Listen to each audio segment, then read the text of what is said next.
I'll try to get through the rundown as quickly as possible. Well, speaking of getting through the rundown as quickly as possible, hello everyone. Welcome to the Midwest Pokemon League podcast, the Wheel Pick, your first overall pick for official podcast draft-related format. I don't actually know how that intro goes. I'm Pison, coach of the Portland Trailblazers. I am Ben, coach of the Hong Kong Bronzongs, commissioner of the Midwest Pokemon League. Well, that's root beer. Cracking open a cold one for the boys. Oh yeah. Are those even cold yet? It's all right. Bobby, would you like to introduce yourself? I'm Bobby. I used to be the commissioner, and I also used to be good. So. Well. Man, 1 week can change a man. 1 week ago, he was good. He's gonna need sock. And now he These boys. sucks. The moon's but a faraway dream. Well. All right. Let's start it off with our commissioner's wonderful written piece, The Wide Lens. All right, we'll just get right into it. This is your Week 3 Wide Lens. Pison, cue the music.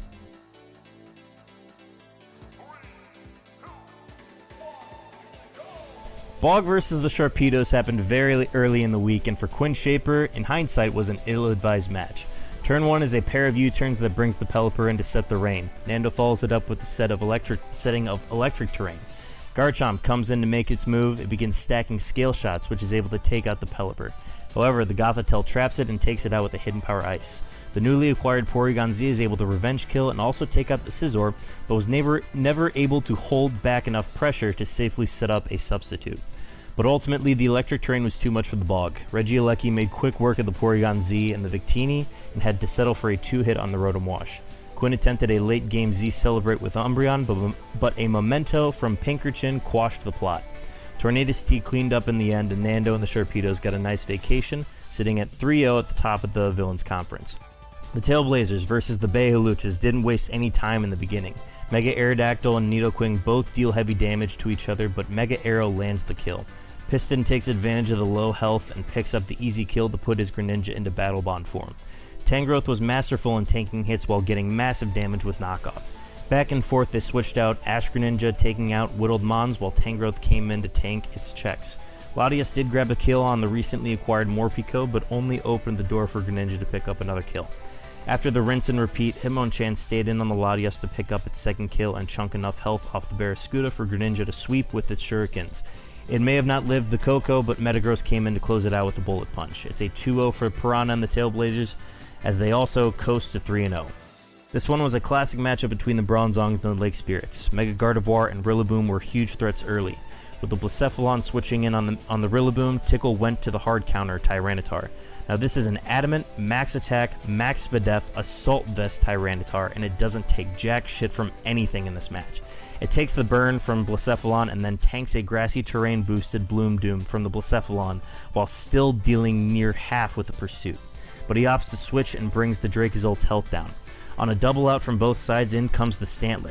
Now most believe Stantler is just a stupid deer with a big face like it got stung by a bee, but it's able to take out the Gengar with this Life Orb boosted Sucker Punch. Mega Gardevoir takes a huge chunk out of Milotic and taunts it to prevent the recovery. AV Excadrill tried to threaten it, but Zygarde was able to switch in on it all game. With the Gardevoir threatening again, Ben opted to sack the Whimsicott in order to attempt the setup on Mega Latios. Sitting at +2, it went for the recovery, but a timely crunch crit and defense drop were fatal to the Latios.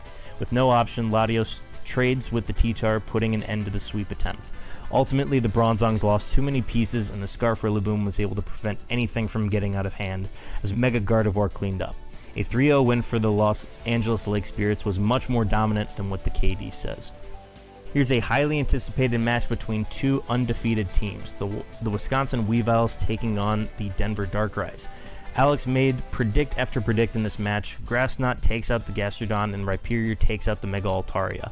The Cinderace went and bulked up, but an ill-advised Pyro Ball can't kill the Araquanid as it gets liquidated. But Scarf Urshifu Rapid Strike is what put it away. It took out the Nihilego, 2-hit the Celesteela, and knocked out the Zapdos Galarian form to earn a shocking 5-0. On Wisconsin, they are now 3-0 and lead the Heroes Conference. Next match, the Kevin Durants are looking for their first win as they take on the Golden State Wartortles. An early Ice Beam Freeze takes out the Zarude while the Diancie gets to Mega Evolve and remove the intimidating Grand Bull. A hidden power ice surprised the Lando, and Zero Aura picked up a kill as well. Meanwhile, a Focus Blast crit sets up the Thunderous Eye to kill the Hoopa Unbound with a T-Bolt. Florges is wishing left and right, but when the Darmanitan comes in, it stays in to feint because no one else on the team wanted the smoke. Scarf Darn ends up being the key in the end as it takes home the Durant's first dub, a 2-0 victory. In the Mawwals versus the Washingtons, Mike finally brings the Sand Core. Early run-ins with Weavile prevented Mega Garchomp from Mega dunking on its enemies. On turn 11, Hippowdon earthquakes on the S-Sting Weavile to put it in range of Life Orb recoil. Both go down next turn, which gives the Garchomp the initiative. It takes out the Infernape, but Mega Mawile barely hangs on to kill with Play Rough. The end was a bit drawn out here, but Melmetal comes in to put it away. Mike secures the 4-0 win as Patty falls yet again. A good matchup here between the Hartford Wailords and the Sacramento Nidokings. Turn 1, Mesprit is just there to whittle shit down. It kills Regice, puts Swampert into range, and tanks a chunk out of Mega Venusaur.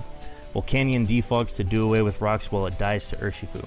Protean Greninja goes from an early Z happy hour, but too many Icy Wind speed drops make it a non-factor. It has to switch. Politoed traps the Komodo and sings it a Perish song as Espo trades his Greninja for the Clangorous Mon. And it looks like Espo has this one wrapped up. He hurricanes the Mega Venusaur and takes out the Slowking as Rain expires. That should be it, right? Wrong. The GGs come out too early and Hurricane misses the Urshifu single strike. It bulks up and kills the Zapdos with the Sucker Punch while avoiding the static paralysis, and Urshifu single strike outspeeds the Politoed and tanks the Waterfall from Mega Swampert to kill back with the final blow. A shocking 1-0 victory for the Nidokings that we will definitely be talking more about later. Here we have the Chicken Pessimians against the Minnesota Victinis, and man, what a shit show.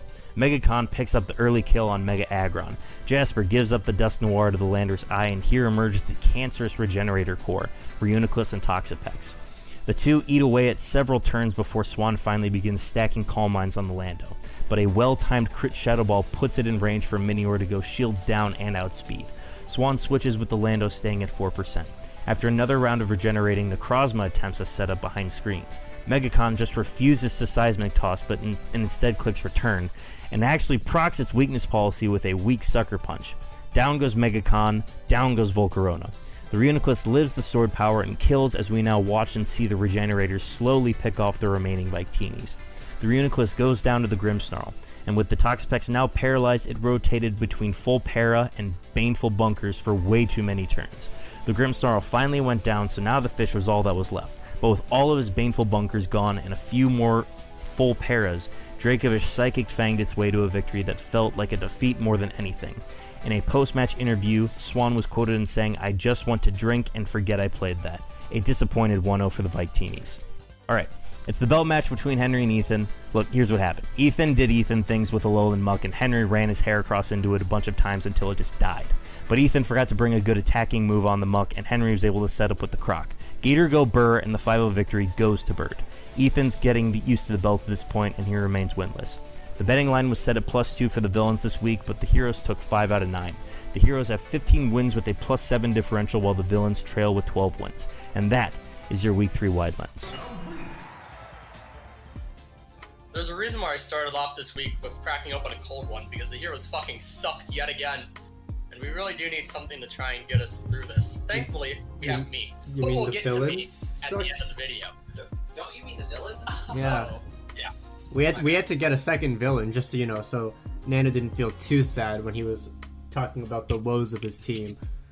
I can't carry both the villains in like differential and wins, and also carry them on the podcast by myself. It's a bit rough, even for me. I love talking myself up, but like, come on. Alright, so let's get it started off with the person who currently owns the belt. Honestly, I'm not sure there's anyone in the league that deserves the belt more than him. At number 18, it's Ethan and the Pittsburgh Pidgeots. And yeah, it says Persians in the fucking little thing up there. I don't give a fuck. It's the Pittsburgh Persians until I die. Ethan is not playing well. Pidgeot. Don't get me wrong, I will say, as a villain and as someone who should have helped with the prep, obviously I should have helped him prep a bit more, right? But when you get... You can't help if he's switching the Muck out like that. That is true. Also, you can't help when someone did recommend a good old Calm Mind Suicune and he just keeps the Whirlpool on it. Obviously, the Muck set was trash. And there's a second part of that I will get to later, because that is something that I want to rag on Bird a bit. But for now, let's just stick to ragging on Ethan.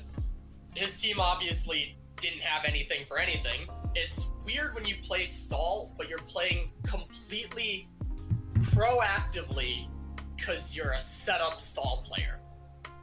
Yeah, that is Because it definitely doesn't weird. fucking work. It's also just weird that he keeps bringing the same idea of stall. It's always Trapper does things and beats one mon one by one, but that doesn't work when you don't have actual good offense outside of Pidgeot on your team. You know? Hey, fuck you. I think Whirlpool Suicune is offense. No, Lightning. Whirlpool Suicune is a part of the trapping stall. That is the problem. He had at least 2, if not 3, because I'm assuming once again it's going to be like a Sand Tomb Gliscor. So 3 trapping stall mons on this team with no offense. Also, it needs to be mentioned, no Ditto. He got swept. Wouldn't have mattered because there was a sub up, but you're running the stall team. Bring Ditto every week, please. Yeah, I remember we talked about that in the first power rankings. It should be on his team every week. I'll just throw in briefly that I was in the minority in actually not ranking this team dead last. And so we'll get to Henry's play a little bit, but that should be indicative of what's to come with these rankings. Yeah, there's a little bit of variance in these rankings. You know, we have a lot of varying opinions. Hey, maybe I'll put them on the screen right now. Note for future Pison. I fucking hate myself. Editor's note, it's alright past Pison. I hate you too. God fucking damn it. Number 17, we have the Chicken Pessimians. How about that battle, huh? Pison, so you know last week how you said that we were both about to have an aneurysm on the same turn? Yeah, and this week we both drank to the same series of turns. Oh my I god. think we felt that way for about 30 turns of this battle. Yeah. All right. I Do we remember wanna just watching. Oh, go ahead. scope into this battle and break down every single time that Jasper had an opportunity to win the game and didn't, because we could be here all day. Why Legitimately. don't we start even before the battle and with the validations, where I get Swan's team and his Dracovish has 2 fucking moves. Hey, it only needs Okay, one. Swan, let's calm down a bit. It buddy. only We gotta needs talk one about the teams move. as they come. We do. If we're scoping this game, I'm trying to go chronologically. It only It's needs fair. one. Because there's a lot to get to. Yeah, so obviously, if we just take the teams in team preview, Swan didn't have an answer to the Reuniclus, just straight up, right? There was actually nothing that he had that could do it. Where do we even start chronologically? Someone want to fill some airtime while I pick out every single turn? As far as building goes, Swan, although he lost his Aggron on turn 2, that Aggron did absolutely nothing, and so why he even brought it is a little bit beyond. He told me that he brought body press on the Aggron, and I'm so confused as to why he clicked Stone Edge that turn. Because are you predicting the Volcarona to come in and start setting up on you? In that case, you still click body press that turn because, you're not actually gonna die in one hit because you have filter and you're Spadef. I don't know, man. Yeah, the play didn't make any sense. Play did not make any sense. He threw away his Aggron pretty early on. I don't know. I guess you could say that opened the door for Kangaskhan, but not really, because as we'll see, Jasper didn't use Kangaskhan basically. Did not click Seismic Toss once this game, outside of that first turn. Outside of the Aggron, but Yeah, outside of the when Aggron. he got the screens up, he clicks return instead of Seismic Toss, which just bypasses the screens. No. Oh, and then we got to add on the Sucker Punch that procced the weakness policy on the onto Necrozma. We're going out of order because there's Sorry, so much. I'm getting ahead of myself. There's so much to talk about here. Something we can compliment him on is his play of the 2 Regenerator mons. He was playing them extremely well. He switched them in pretty well. We're looking at turn 21 right now, and this is where he decides to not click Psyshock into a +2 Lando. And then he gets the Shadow Ball crit. I will say knocking off first was correct. No, knocking off was Obviously, correct. The Shadow Ball was not correct, and he should have Psyshocked. He had actually already shown Psyshock, which means that it's like especially bad on Swan's part. Because it means that he didn't run a calc to see how much Psyshock would do and how much he was going to do to the Reuniclus. I don't think he knew that. Say that, but we all know that bad players get rewarded, and there's a few better examples than that Shadow Ball crit. Hey man, Shadow Ball always crits, alright? Right, Ben? Absolutely. I do think another stat Absolutely. thing is on turn 28, when the Dracofish, Swan gets to predict, right? Clicks the good old Psychic Fangs, and it doesn't even do half to the peck. Yeah, that was definitely a defensive Pex. It forget not even doing half. It did like what, 30? It did 48. Ah. So 48, but then it had the Black Sludge leftovers, or Black Sludge recovery. We can also talk about turn 40, where he being Jasper sacks his Volcarona for no reason on Necrozma when he already knows that he has an AV Reuniclus that can take any hit. So that is also a misplay. Yeah, no, there's a lot of stuff here. Yeah, Volk went down for no reason. Do we know what the set was on Necrozma? Did it have any other attack to hit the Reuniclus? I mean, no, because it clicked what? What did it click? It clicked Store Power on the Reuniclus. So It no. clicked Sword Power and it did half, yeah. I'd imagine the last move would have been, I don't know, recover? Calm? No, it can't have been recover because he would have recovered that turn. It must have been... What the fuck was he running on? Bobby! Bobby, what was he running? I have no idea. I could look. Bobby, was at he some 3 point. move Necrozma? It might as well have been. He was probably like a hidden power or something. That's how it turned out. The worst part is, it's still entirely winnable for Jasper up until turn 51. Despite all the previous throws, he still has the game won, and then he still manages to throw it. Way too many Baneful Bunkers. Just To the point where he actually ran out of Baneful Bunkers. Yeah. Granted, that's the biggest issue, but also, you know, you could have just, you know, not sacked the Reuniclus. That's one option. Could have just clicked Scald onto the Grim Snarl, which is a mon that was not attacking you, so there's no reason to click Baneful Bunker so many times. Exactly. No, exactly. He should have scalded way earlier instead of clicking Baneful Bunker. Now, there was a lot of parahacks. But Go ahead. the parahacks, in theory, should benefit Jasper because it means that he's not getting stalled out of moves and he's wasting turns of screens. But, you know, it doesn't matter because he keeps clicking Painful Bunker and Recover instead of attacking the Grim Snarl. But it's that stretch of turns between turn 63 and turn, 70?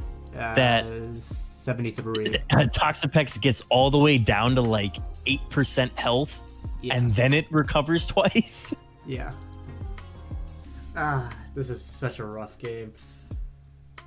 Oh no, man. Because it's bad enough that, you know, this entire game happened. But this isn't the first time that Jasper has thrown a very easy win. And it's not even the first time in like a consecutive week. He just did it last week too. So what's going on with Jasper? I don't understand. It ultimately just comes down to the skill that you possess in the game. I mean, if we're going back to the pillars, it's, I think, a balance of the awareness and the skill of just knowing when to make the right moves, knowing when and when not to click Baneful Bunker, and just kind of understanding what the next step is in the battle, and realizing that in the end he will win the game. It's just, I don't think it became clear to him at any point, and it just didn't pan out. That's interesting that you bring up the pillars, because when I think about the pillars, skill to me is something that falls into place when you have the knowledge and the awareness. But I guess that's not the case, and this battle is really a good example of how that's not the case always. Yeah. Anything else we have to add on for Jasper? I mean, I'm sure we'll have more when we get to Swan. I mean, we can he's start shitting on Swan in that really situation. look. I will say, I think this week revealed a component of his team, the Regenerator Core, to be something that I don't think opponents should sleep on just because it is that threatening. So if you're a villain and you want to avoid what Swan just went through, just make sure you have answers for that. Hey, and if you're Jasper and you're watching this, hey, here's some advice. Run Wish Kangaskhan and those two bonds again every single week from here on out, and you will probably have a much better performance because you have an actual defensive core. There we go. Alright, moving forward. Number 16, Chesapeake Bay Haluchas, Salvi, my opponent for the week. Honestly, I put Salvi higher. I was honestly like a little shooken up about that game. I didn't think. I will say that game ended up like deceptively bad for Salvi in terms of like the score in the end, because I do think that there were a couple situations where he could have done better. The one thing that I will have to say about Salvi is he needs to stop bringing that stupid fucking gyro ball protect fortress. Like, Yes. it just fucking give it Bolt Switch. Like, Yeah. if you are listening to this, my guy, just give it fucking Bolt Switch. That's all it needs. I mean, also, just stop bringing the same 6 months. I guess in this situation it was 5 months because he picked had a up new Latias, and then he used Latias. Ooh. But like, against my team, one of my biggest fears was Porygon 2 because my only answer to it was Hitmonchan, and he didn't bring it, so... Well, the heroes don't have to worry about Porygon 2 anymore. It's We'll get true. into waivers. It's true.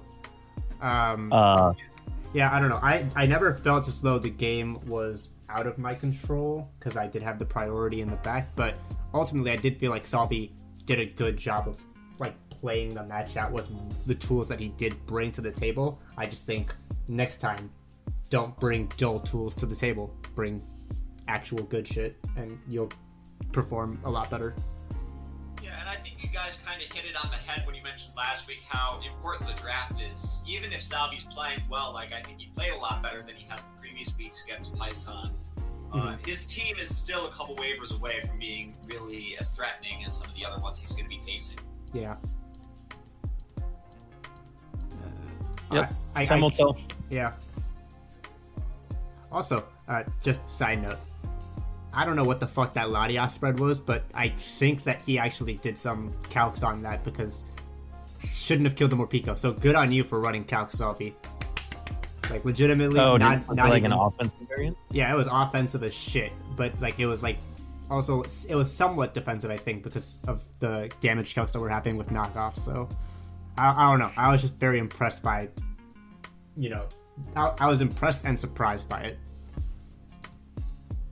Something that I do want to say is that all of the bottom tier, wow, it's kind of rude to say like that, but the lower ranked heroes and villains have had a much harder starting schedule compared to the higher ranks.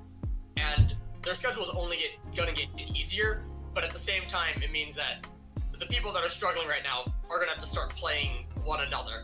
And it'll be interesting to see whether or not they can pick up some wins going into the future where their schedule is easier, quote unquote easier. I mean, they're going to be playing against a lot of their peers on the lower end of the spectrum, so it's going to be interesting to see who makes it out of the lower end by the time, like in 4 weeks from now, who's going to be like in the middle of the pack. Ethan, you fucking suck. I'm not going to dance around it. We need that meme of the fucking lobsters being thrown at each other to fight. Moving right. forward, at number 15, and it hurts me to put him here. Patrick Bruce and the Rotom Washingtons. Patty, what's going on, man? I think a definite issue is the team. I think his draft has shown to really just not be enough. He doesn't have anything that can switch. Like, it comes into the issue of, oh yeah, I have a lot of offensive mons, but then I don't have a defensive core to like back them up. But then your offensive mons / defensive mons also can't pivot to try and make up momentum to get you back into the game. Which so is, Patty will, it's so weird that that's the case because they should all be really good at pivoting. Like, granted, Gligar didn't get the chance to do anything this week, but Gligar has U-turn. Mew can run Volt Switch or U-turn. He can run defensive Infernape. Feeny is a very good pivot because it sets up that misty terrain for the rest of the team. I don't know, it seems as though it should be good on paper, but it's just not working. But here's the problem with it. Like, your recovery is gonna be soft-boiled Mew. Yeah. Fucking leftovers on your Tapu Fini. The thing is that all of his super offensive mons, like Surf, Weavile, Spectrier, and sure you can bring U-turn on Infernape, but once those mons are in and they get their 1 kill or whatever, they're gonna have to switch out to something else. And Patty just ends up being in these situations in games where he's just on this like massive back foot, and he's always trying to catch back up, but because the most like counter setup that his team can get is like a Spectrier sweep or a Surf sweep, the enemy is just always prepared for it and they can just shut him down, and it just results in him never being able to get back momentum that he never had in the first place. And that's how a lot of these matches are turning out, and it is a situation where the only way to like change it is to waiver the team, because these mons just, it's not something that you can fix, really. Yeah. No, And- looking on that, he has lots of fast options between Weavile, Surf, Spectrier, and Infernape, but he's really lacking a potent wall breaker on either side, so he can do pretty decent damage on things that are moving fast, but he really can't punch through when he needs to, and that's also part of how he's losing some momentum. That's why I think his waiver this week is a really good one. He finally got rid of Mega Mawile. He now has Mega Charizard X. That adds a good combination of speed and just raw power. There's a point that I that- want to bring up when we go more in depth on the waivers. And Yeah, Patty of does course. know about this because we talked about it beforehand. But it's just a very important thing to bring up regarding his team and the synergies behind it. Alright. Yeah, I think that's everything. Can't wait to hear about it. Remember to remind him. Alright. Have a win! A win for Bird! He did it!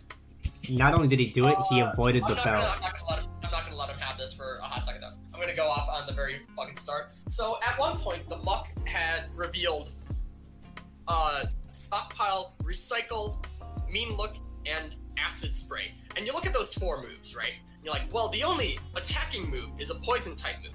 And then you look at your own team and you're like, oh, I have a steel type mon. And then he just doesn't do it. While it did work out in the end, and I'm not sure if he actually ran calcs to determine whether or not the Feraligatr could take the acid spray and set up on it. And if he did, good. I want to like hear it. I want him to like, after watching this video, go in the chat and be like, I did the calc and that's why I made the play. It was all thought out. But that's not the case. I think he did And run you the have calc. Corviknight. I think he did run the calc just because of the way that he played it. Because he immediately subbed. So because he knew that it wasn't going to break the sub. Okay, but then why did he let the Heracross die?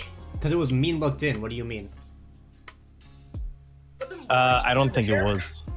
There were 2 mean looks that were used. It had to have used mean look, right? Am I I mistaken? thought there was only one mean look. Might have to check this. I'll check it. You guys can go ahead and say your piece. No, the Heracross has never mean looked. Oh my! When did he Yo, use fuck 2 yourself, mean Icon. looks? When did he use? When did he use 2 mean looks then? Wait, no! Hold on! When Oh did he no, use it's 2? pressure Corviknight. Pressure Corviknight. Oh, so wait. So honestly, I want to go back to Ethan. Ethan, you're no longer 18th. You're 19th because you tried to fucking mean look a U-turn mon. Fuck you. And of all mons to mean look as well, it was the steel type. The mon that you couldn't beat. Couldn't kill. Yeah, the one you can't beat in the 1v1. You motherfucker. You can't beat it in the 1v1. You can't PP Stellar because it's pressure. No, drop Ethan down lower. I don't give a fuck. Man, I would have liked to see like spit up Muck at least. That would have been more heat than that. Does it get spit up? Ugh. It's a Muck. Of course it does. I don't know, man. Well, luckily for Henry, he's got the monkey off his back and is in the win column, He's in the win column, and he doesn't have a belt. unlike some of his contemporaries. Yeah, 5-0 to make up for the 2 6-0s. Kind of offset that a bit. Mm-hmm. I will say I like setting up the Feraligatr. I will also say that substituting on the fucking Heracross so that you died to burn faster was retarded. This is why we can't give you that much. While in the end you did win off of one play, I had to sit through like 30 to 40 turns of bullshit. Yeah, that's fair. It was 29 turns, but yeah, that's fair. I understand what you're saying. It felt a little bit longer. Also, we can't rate Henry too highly just because, you know, he was also playing against, number 17, 16 last week. So, while this was a good win for him, it's not like super impressive. Oh, wow, we have to rate Henry higher for it. Like, it was just like, this is a must win. Wow, English is hard. And he did end up winning it. So, good for him. We'll get to a hero that got one win this week, and that is higher. So, that'll happen in a second. But first, let's go to the villain who lost to that hero. In Dan. It's weird to, like, say anything about this game because I do think, at least in my opinion, I thought it was pretty well played by both sides, and I think Thomas, like, earned his win. I don't think Dan particularly misplayed anywhere for me to, like, rank him any lower. He's here because he's 1 and 2. Yeah, and it's not like he's had the easiest schedule, too. I mean, actually, I can't say that because he only faced me. But, you know, yeah, not the easiest schedule. You know, had to face me week 1. You know, that must hurt anyone's self-esteem. Hero, like, you know, it's must hurt anyone's self-esteem. Come on. I think to summarize just Dan's performance so far this split, it's been meh. Yeah. There hasn't been any like mind-blowing sets. Nothing very like, wow, that was a really good play, or wow, that was a really good set that he brought. It's just been kind of normal, very lukewarm team building. Yeah, but at the same time, I also don't think he's like really made any active misplays other than exactly. Pison. Yeah. Exactly. He hasn't done anything to deserve to be lower than where he is. It's just He hasn't done anything. Yeah, everybody ahead of him has played a lot better. Consider just like pure average almost. Like he's there. He's like what a baseline Pokemon player is. To go back to the team evaluations, he is this tournament's average team. Nice. Honestly, I am a little curious as to what that Manaphy set was, because it wasn't leftovers. So I have to assume it was Z move. If it was, and it was Z Rain Dance, I'm confused as to why he didn't set it up earlier. Oh, yeah, that would have been great against the Darmanitan. I mean, it would have been great, like, turn 1, because it would have won the game. Yeah. Yeah. Yeah, I don't know. There's not much to say about this game from Dan's side, because again, it's not like he did anything necessarily poorly. It's just that he's playing entirely averagely and building entirely averagely, and sometimes it's working out for him, but this week it didn't. And sometimes there are games where you'll play about the same as your opponent, and then it comes down to crap or just who has better team on paper, and I think that this week that was Thomas. Mm-hmm. Yeah. Yeah. So with that, let's just get into Thomas. Yeah. While I did say that Dan played pretty averagely, Thomas did have a predictor too. He managed to nail the Crocodile with the Focus Blast at the end game that guaranteed him the win. Mm-hmm. And then I think there was also just another spot earlier on where he managed to get a nice predict, but He got the Flash Cannon predict on Florges. yes, the Flash Cannon with the not specs Hydreigon. Yeah. But yeah, I mean, like, it was a good game. It was a good first win. It felt earned. It didn't feel like his opponent like played like absolute dog shit. Mm-hmm. I hope you're listening to this, Ethan. And to our point about Dan being an average player, Thomas, in his 2 losses, as lopsided as they were, there wasn't anything particularly horrible he did. He just was put through the ringer by 2 opponents who had very strong teams and played very well. Yeah, that is entirely true. And I don't know, I feel like Thomas has somewhat found his footing with this game. I'm hoping to see him just go further beyond. We did talk a lot about... I really do like Scarf Darmanitan. Yeah. I think for a lot of Sheer Force mons, people get really caught up on the Life Orb for the bonus damage. But I like to more think of, you have the bonus damage, so get the speed tier with Scarf, you know? Like, that's something that kind of comes down to, I guess, something that I'd want to say about, like, Lando Eye. I think Scarf Lando Eye is really strong, and I think it's really underutilized in the league. Because 101 Scarf is very potent. Oh, But absolutely. I don't think Swan will ever do it because he's just in love with the life orb damage. Which is Well, that's a little bit fair. because it's rock polish. Yeah. Well, yes, but I mean, like, it's 101 just speed and its own is way better than 95. true. But it's just something to like consider. It's definitely something to consider, but I think you're taking it a little bit too far. For example, Nidoking, I would never ever choice of. Well, I was about to say, I think there's a difference in how some sheer force mons operate. I think Nido Queen and Nido King, they need that sheer force boost, Yeah. and they Also- need that life orb in order to do the damage that they're known for doing. Whereas if you've got Darmanitan and Landorus, they've already got those attack stats invested, and they can divert their items to something that benefit their speed, like a choice scarf. I think And it's not only that, but both Lando and Darmanitan also get U-turn, and you can use them as a pivot tool yeah. to try and predict your opponent and Right. gain extra momentum.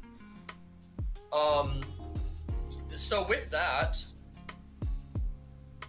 next up is someone who's 2-1, but should probably be 1-2, or at least it feels like he's 1-2. I mean, honestly, Like that with me. one Yeah, one but, could like, make this the is argument small. that this person should be 0-3. I'd say he beat Mike. We did go over Yeah. how the Scarf Keldeo should have just clicked Aura Sphere, and that would have probably been the end of Swan's game turn 1.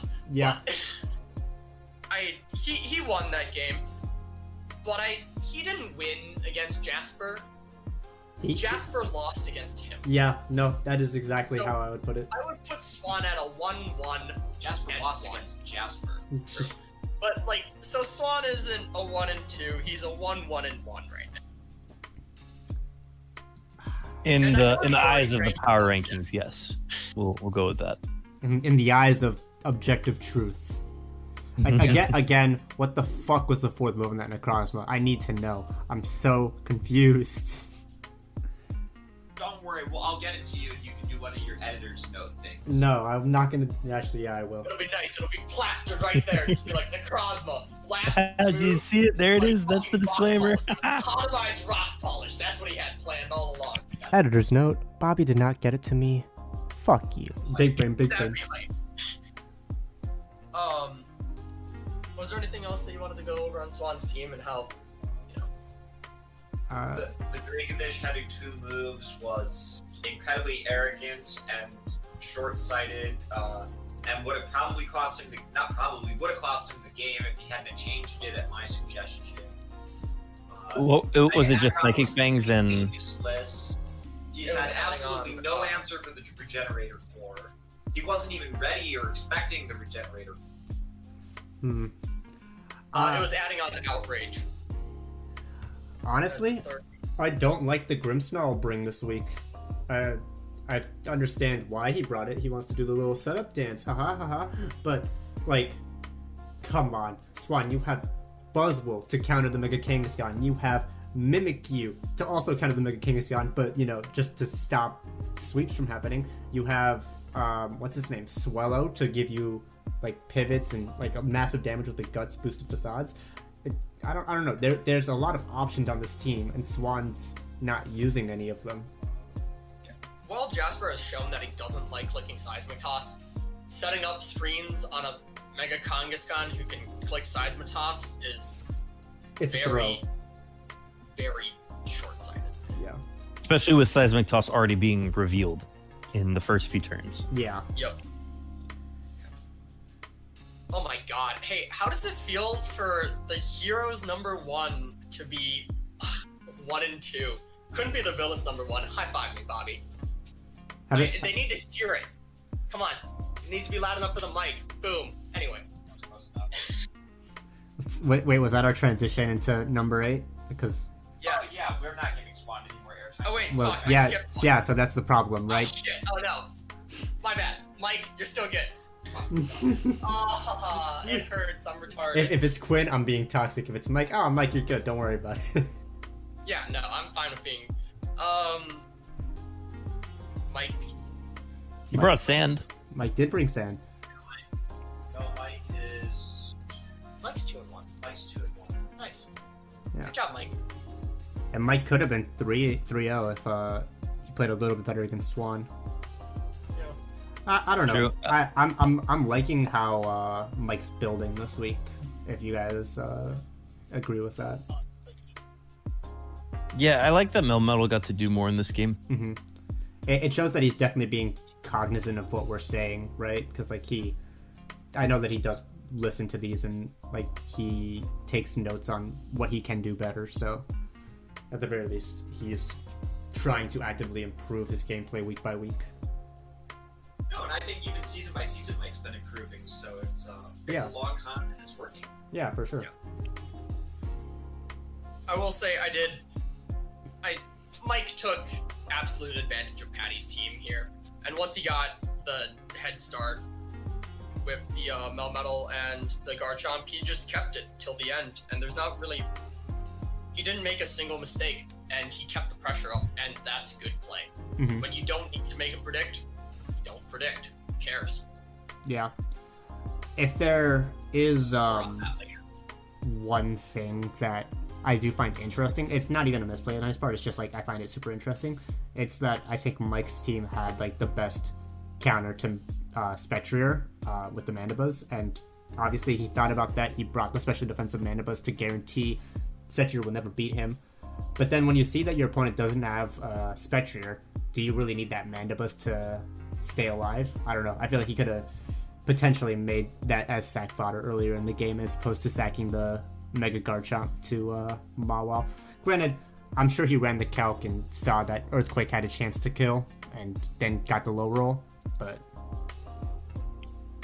just Yeah, I think he could have played a bit more liberal with the Mandibuzz. I thought Patty was a bit greedy with the SD on the Weavile, but at the same time, he needed to get that damage off. Mm-hmm. It's just, I don't think Mike had a reason to switch there. So he didn't. I think he knew that he could take a Bandit triple axle, so why would he switch? True. I will also say good on Mike at the end for preserving the 4-0. Like, take the differentials. Yeah. He got something for the heroes. Can't say much for Yeah. the villains. Yeah, when head-to-head is not a factor, when you're competing against your other heroes, that's something that you have to be aware of. So the fact that he did play for that was good. It is good to also keep in mind that like head-to-head does matter. Like the regular, if this was like a regular season, it is something that can, in the end, potentially come into play. If you're really trying to play to all of your outs in-game and in league, it's a good thing to do. And I like that he recognized that. Do you want me to do the whole spiel again, or are you just gonna like copy cut it to this area? Because I can just fucking do it again, Pison. Yeah, you can go ahead and do it again. It'd be funnier this way. Okay. Yeah, imagine having your number one hero be 1 and 2. Couldn't be the villains. Bada boom, bitch! Are you guys gonna do the high five again? It's hard to say. I mean, I will say that Quinn has had a rough schedule. It's been a hard week 2 and week 3. Yeah.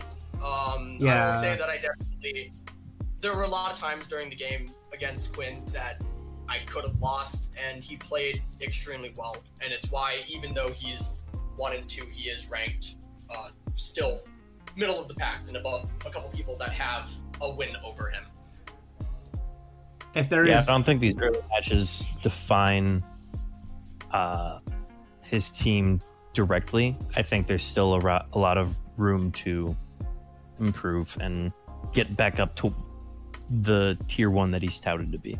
if there is one thing I can critique him for, what the fuck is that Umbreon and what the fuck is that PZ? what was going on there? I know what was going on there. I know he wanted to bring those because he's been talking about it since he drafted Umbreon, and well, since he picked up PZ, he's been talking about wanting to run like nasty plot. But this wasn't the week for it.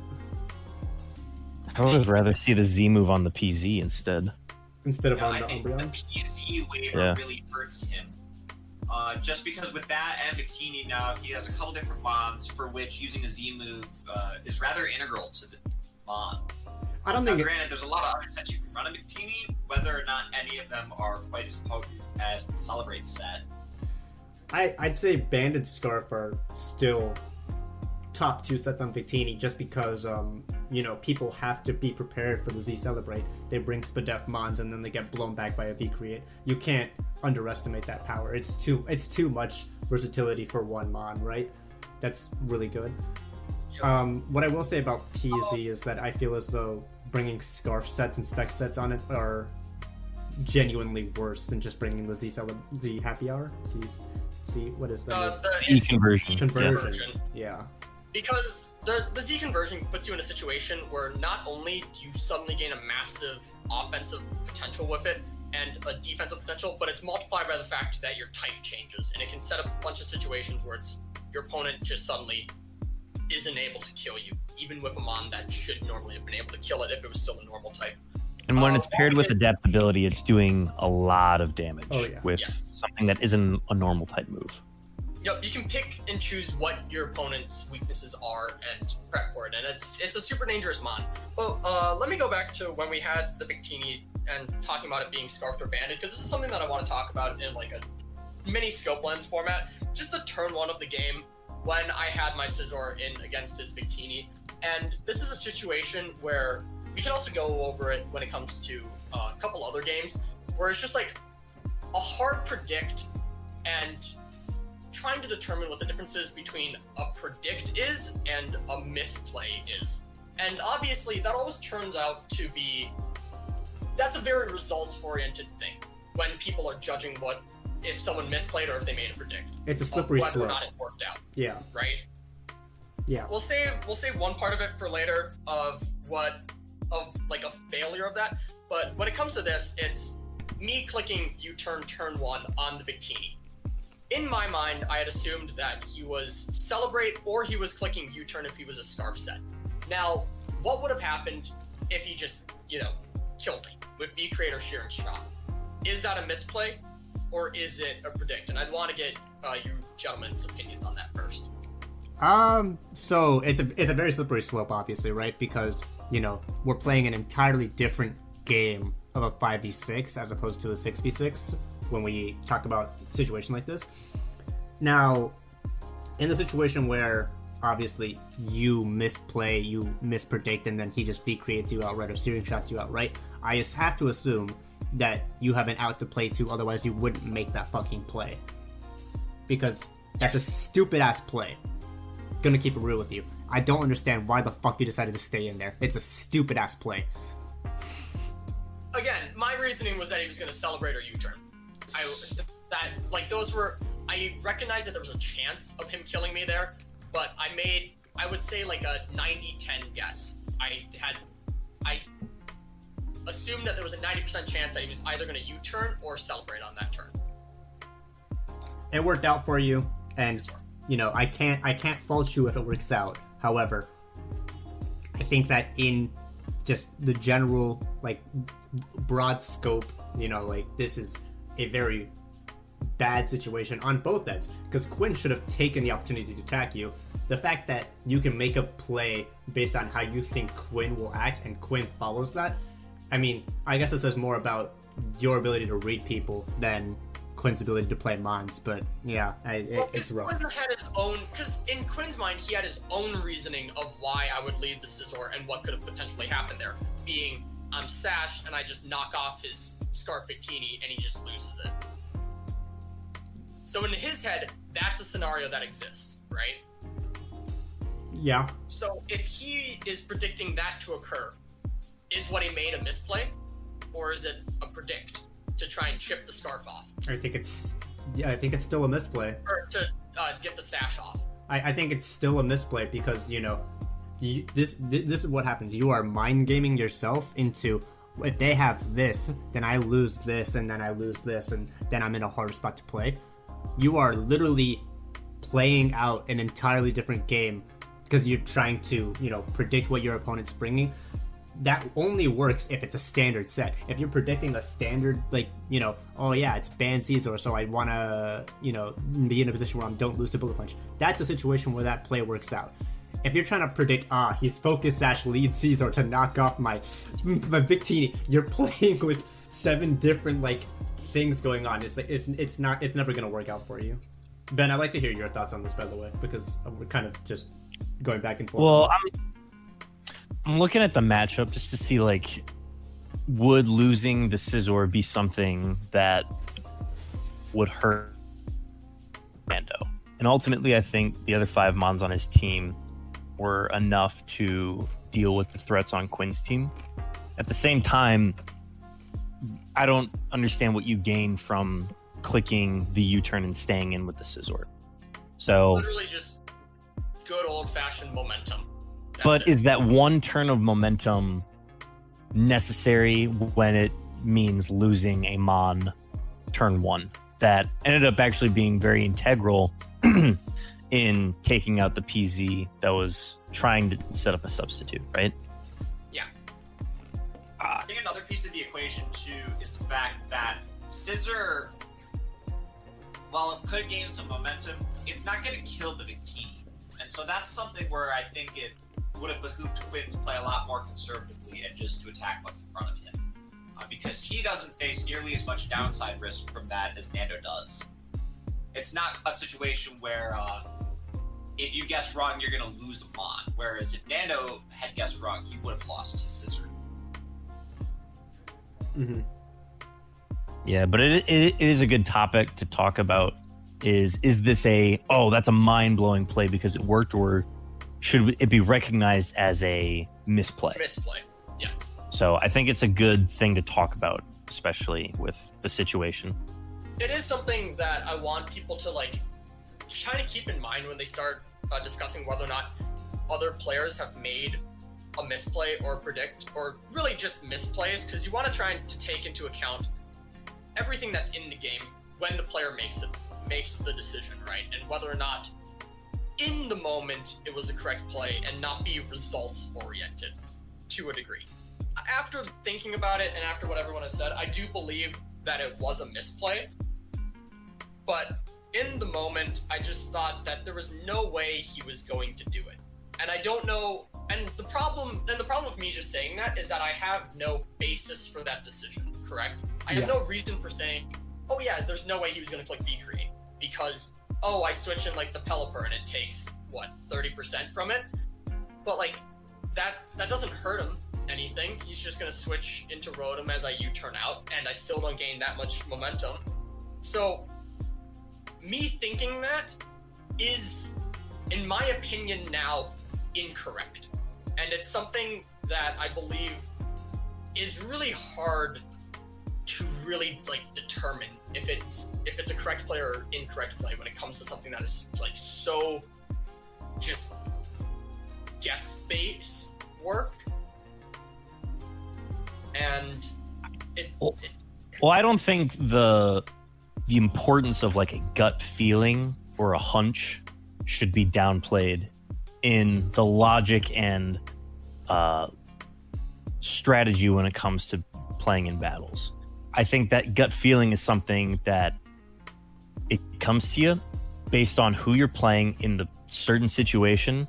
Even though we all agree it is a misplay, I don't think a hunch or a gut feeling should be ignored. I'm going to take it a step. Do you think that was the right lead for you in hindsight? Because if in hindsight you think it was a bad lead, then that's a situation where you put yourself in. I think it was a correct lead because I had assumed that the Rotom was going to lead against the Pelipper. I assumed a Rotom lead even against the Scizor. I think Rotom was the correct lead on his part. And him choosing the lead Victini, in my mind, should have stated that he would be attacking with the Victini. Because again, my team doesn't have an electric immunity. Rotom Volt switching as a lead scout, I think is the best possible option for him. And having chosen to do something else almost states that he should have attacked or set up. No, I certainly think he should have attacked. Yeah.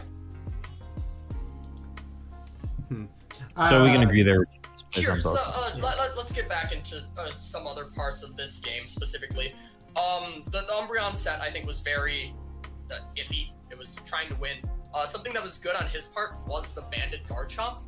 There was a situation around turn 8 or 9 where if I had hard predicted when Regieleki was in against something and just hard went into the Gothitelle, I actually would have lost the game because my Gothitelle doesn't 1v1 a Banded Garchomp. because Bandit Garchomp Outrage kills max HP Gothitelle. Which is another weird thing to think about, where a hard predict that would normally be correct. It's hard to consider, at least in my mind, it is hard to consider every single possible set that someone could bring, because who the fuck, I have no reason to expect Bandit Garchomp. It's not a set that really occurs too often. No, I'm gonna kind of push back. Bandit Garchomp is not that far into the weeds of ridiculous sets to bring, and so I think with what you're saying, just about kind of thinking of what's good to do, I think you're relying way too much on your priors. That's fair. I think... But I have a Torn. Yeah. What Ben said about punches, yeah, that can have... that can be some good insight, and it can be helpful, but you can get burned by it just as badly. Oh, absolutely. It entirely depends on... because at the end of the day, the league format typically consists of people who know each other fairly well, right? That's normally how it works, so... At this point, yes. Yeah.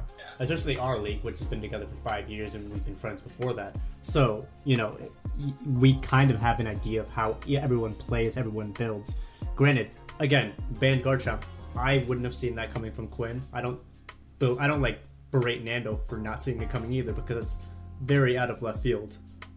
I also think it's that's another thing of its team matchup, with me having both a Thundi T and a Latias. Also, no fairies on the team as well. I think the Bandit Outrage makes a lot more sense. That's fair. That's fair. If you're just thinking pure offensive power, but I feel like a Scarf or a Scale Shot to try and outspeed Torn T, not Funny T. Yeah. The problem with the Scarf one is because, you still don't outspeed that fucking Regieleki. Granted, what's Regieleki doing to you? You don't need to outspeed Regieleki. What's Regieleki doing to you? Clicking Swift? Clicking Specs Hyper Beam? Actually, that might do damage. It doesn't. Base 100 power is not a lot of power. Base 100 Spec A is not that much. Other than that, though, I would say he missed a Hydro Pump. I have to admit that if that hit, the game was a bit different. I still think I could have pulled it up, though, with some smart switches in the end, but that didn't matter.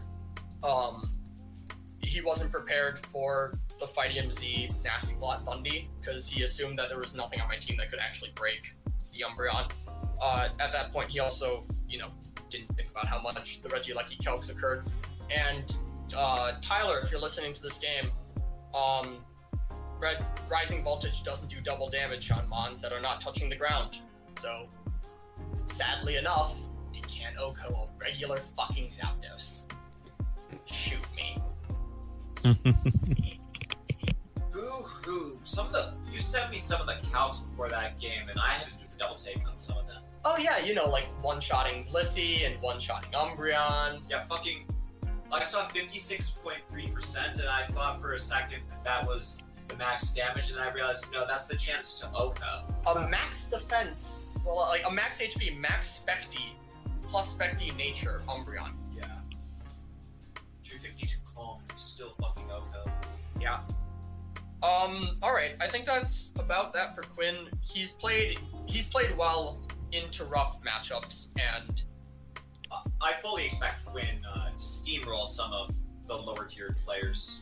Next week he's got Selvi, and then he's got his tier 1 matchup against Tickle in week 5. I think after his game against Tickle, it should be fairly smooth sailing. He does still have some hard matchups. He has to face Swan. Hopefully Swan will have his shit together by then.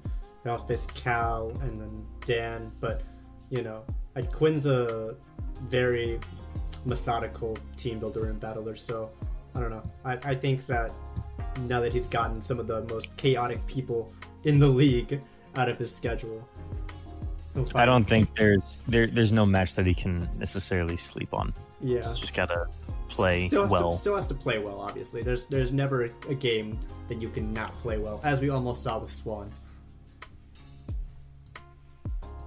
Yeah. Chaotic. Nando's chaotic. We'll get to you being chaotic, Bobby. Alright, let's get to number 8. A battle that, I don't know, it was just another match where I don't think either side misplayed, and it kind of came down to team building almost. You know what, I'll let you just start. Go ahead, defend yourself, or attack yourself, I don't care. Hindsight, I didn't have much of an answer for Mega Gardevoir combined with Zygarde, just because Excadrill was my answer for Gardevoir and trying to keep that healthy throughout the match. But when he's able to just switch to Zygarde and tank a hit, and then I'm not able to like gain momentum in any way, I have to go directly to Milotic or Whimsicott as he sets up a DD. It was very tough to navigate that match, and that's why it ended up taking much longer. It's just I had to make a lot more decisive decisions in the match, and they ended up not really paying off. Hindsight, I should have known that he would have brought a full Spadef Tyranitar. Hindsight, I should have also probably brought Conkeldurr, just because Conkeldurr solves the issue with Tyranitar. It's able to do some good damage to Zygarde as well. I think it would have helped kind of clear the way for Megaladios in the end, but Stantler got its kill, so I don't really care. In hindsight, do you think that you would have brought Dragon Dance as opposed to Calm Mind on Latios?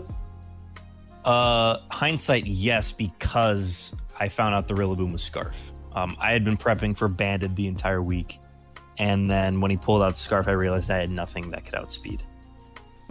So that became a huge threat. That again, with hindsight, would you have tossed Stantler? You know, like we told you week 1.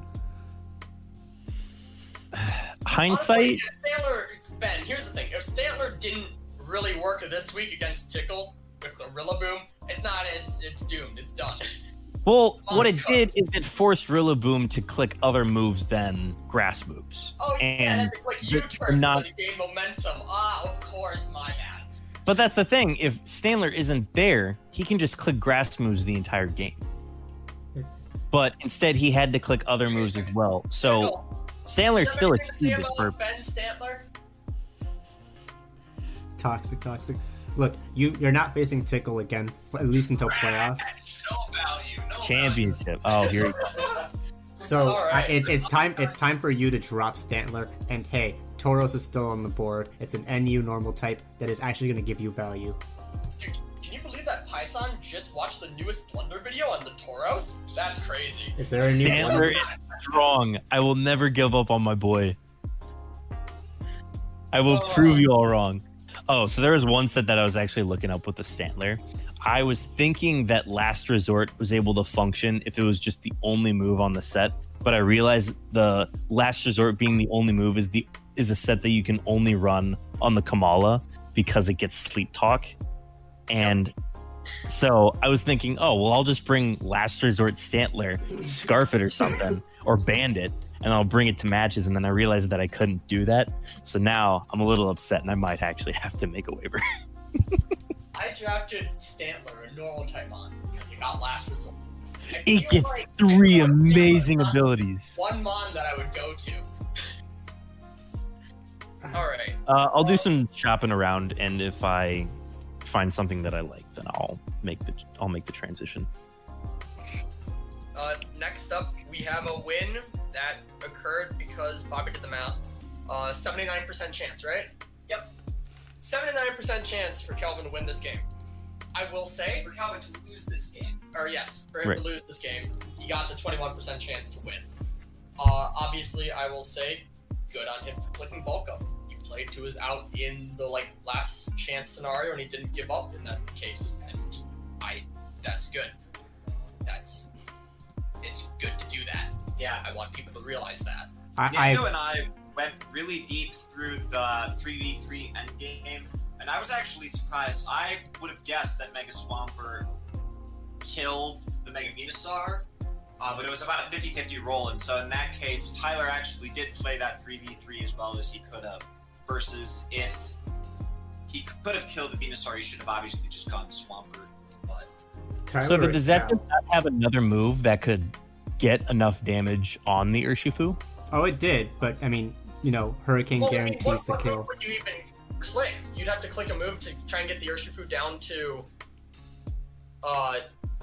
The problem is that you can't get the Urshifu down because it has Drain Punch. Exactly. Right? That's what I realized afterward was that the Drain Punch. It Wicked blows the Zapdos, and then it Drain Punches on the Politoed. I mean, so here's the situation, right? So turn 25. But it's Wicked, but it ignores Protect. Oh yeah, you're right. Urshifu's ability. If we're playing from turn 25 onwards, right? Zapdos Volt switches out instead of clicking Hurricane. He goes into the Politoed. Maybe there's a situation there where he can click Perish Song and then stall out enough turns. That is the only.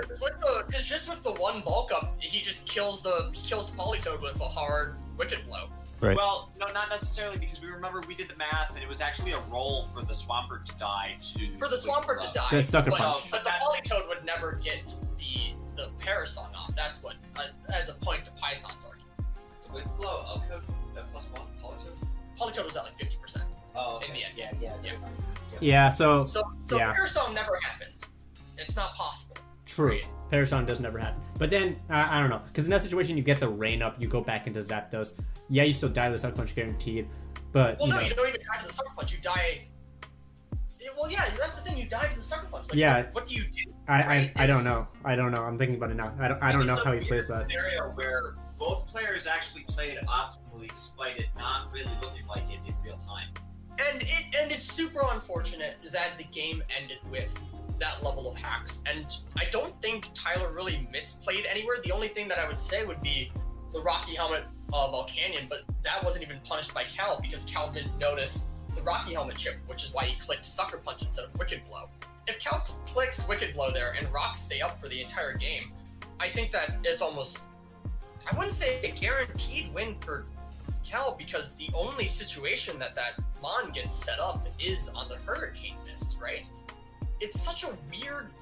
Yeah. We're honestly talking about we're talking about both instead of just Cal, but that's because it's such a weird like game to talk about, because like this is such a, I don't know, it's such a weird end game that like it's so interesting to talk about from both sides.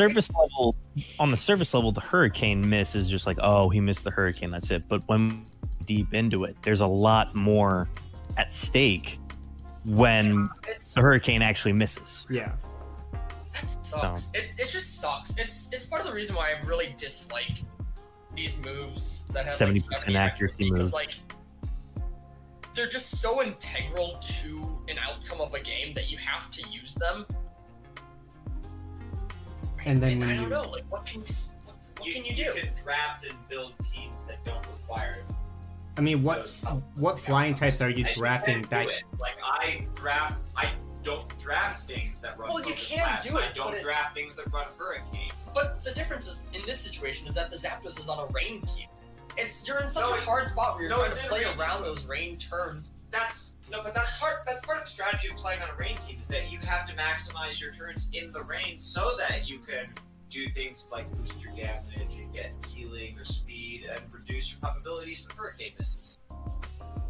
That's part of drafting a rain team is maximizing that. And Cal was able, to his credit, to keep rain off the field when it mattered most. He gave himself, albeit a small chance, a chance that ended up precipitating into a win. Yeah, and precipitating. But again, I will say this is just something else. I was talking about like turn 2 when it was the Mess Spirit on the Regice, and we'll take this as another one of a predict/misplay. Do you guys think it was correct to click Psyshock on the Regice a second time? You mean a third time? No, just a second time. On turn 2. Oh. After clicking Psyshock turn 1, do you think it was correct to click Psyshock on turn 2? Yeah. I don't think Cal had as much of an impetus to switch as I think you do. I feel like in that situation,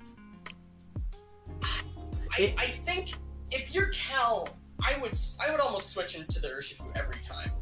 Agreed, but here's the thing, right? It's the question of if I believe that like Cal should go Urshifu every time, I then also believe that Tyler should click Psyshock every time. No, that's the thing. I think that's way too high risk for Cal.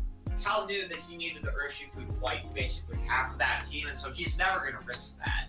That's it depends on, sets and stuff. Dangerous.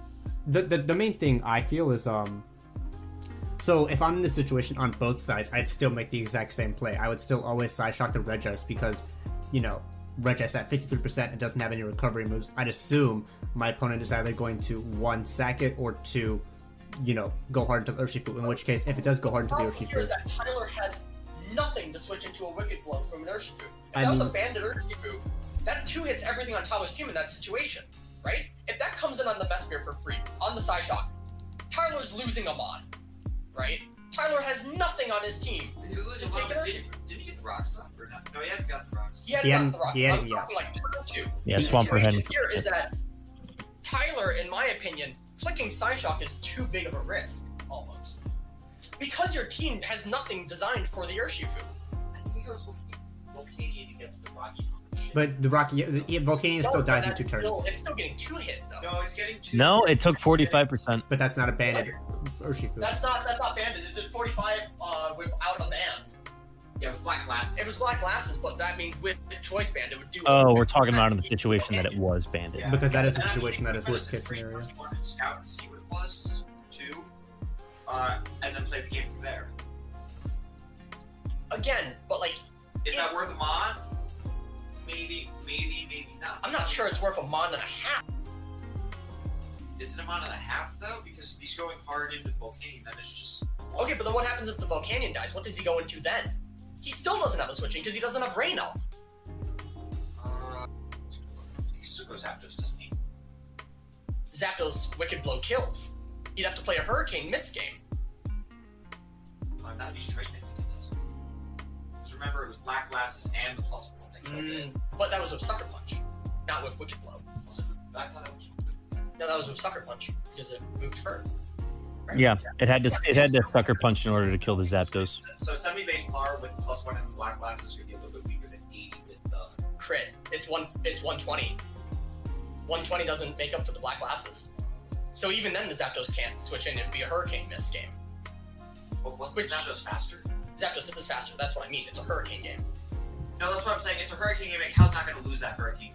Cal's not going to risk the Hurricane. Hurricane. Yeah, no, he's not going to risk the So Hurricane. now, momentum back and then Regice comes in on the Hurricane every time. You bolt switch, but then you don't have anything left. That's the situation. What I'm saying is that if I think it's with the team that Tyler had, clicking Psyshock a second time is too big of a risk. He clicked Dazzling Gleam turn 3 because I think he realized it at that point.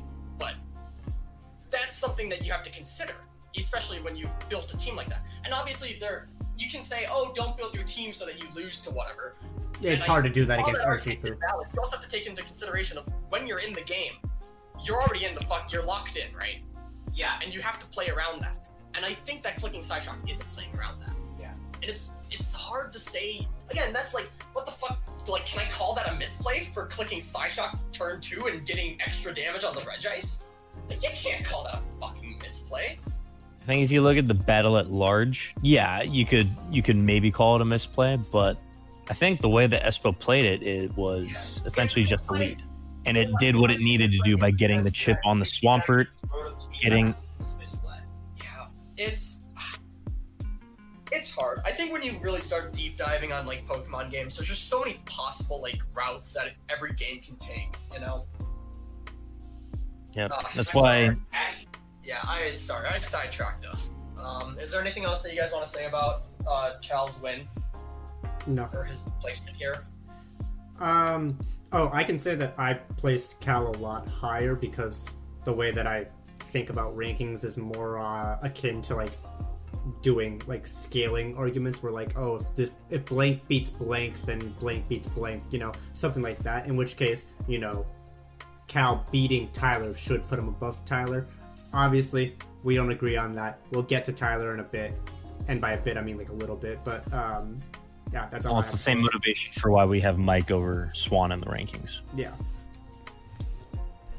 But moving forward, we will come to someone who's already here.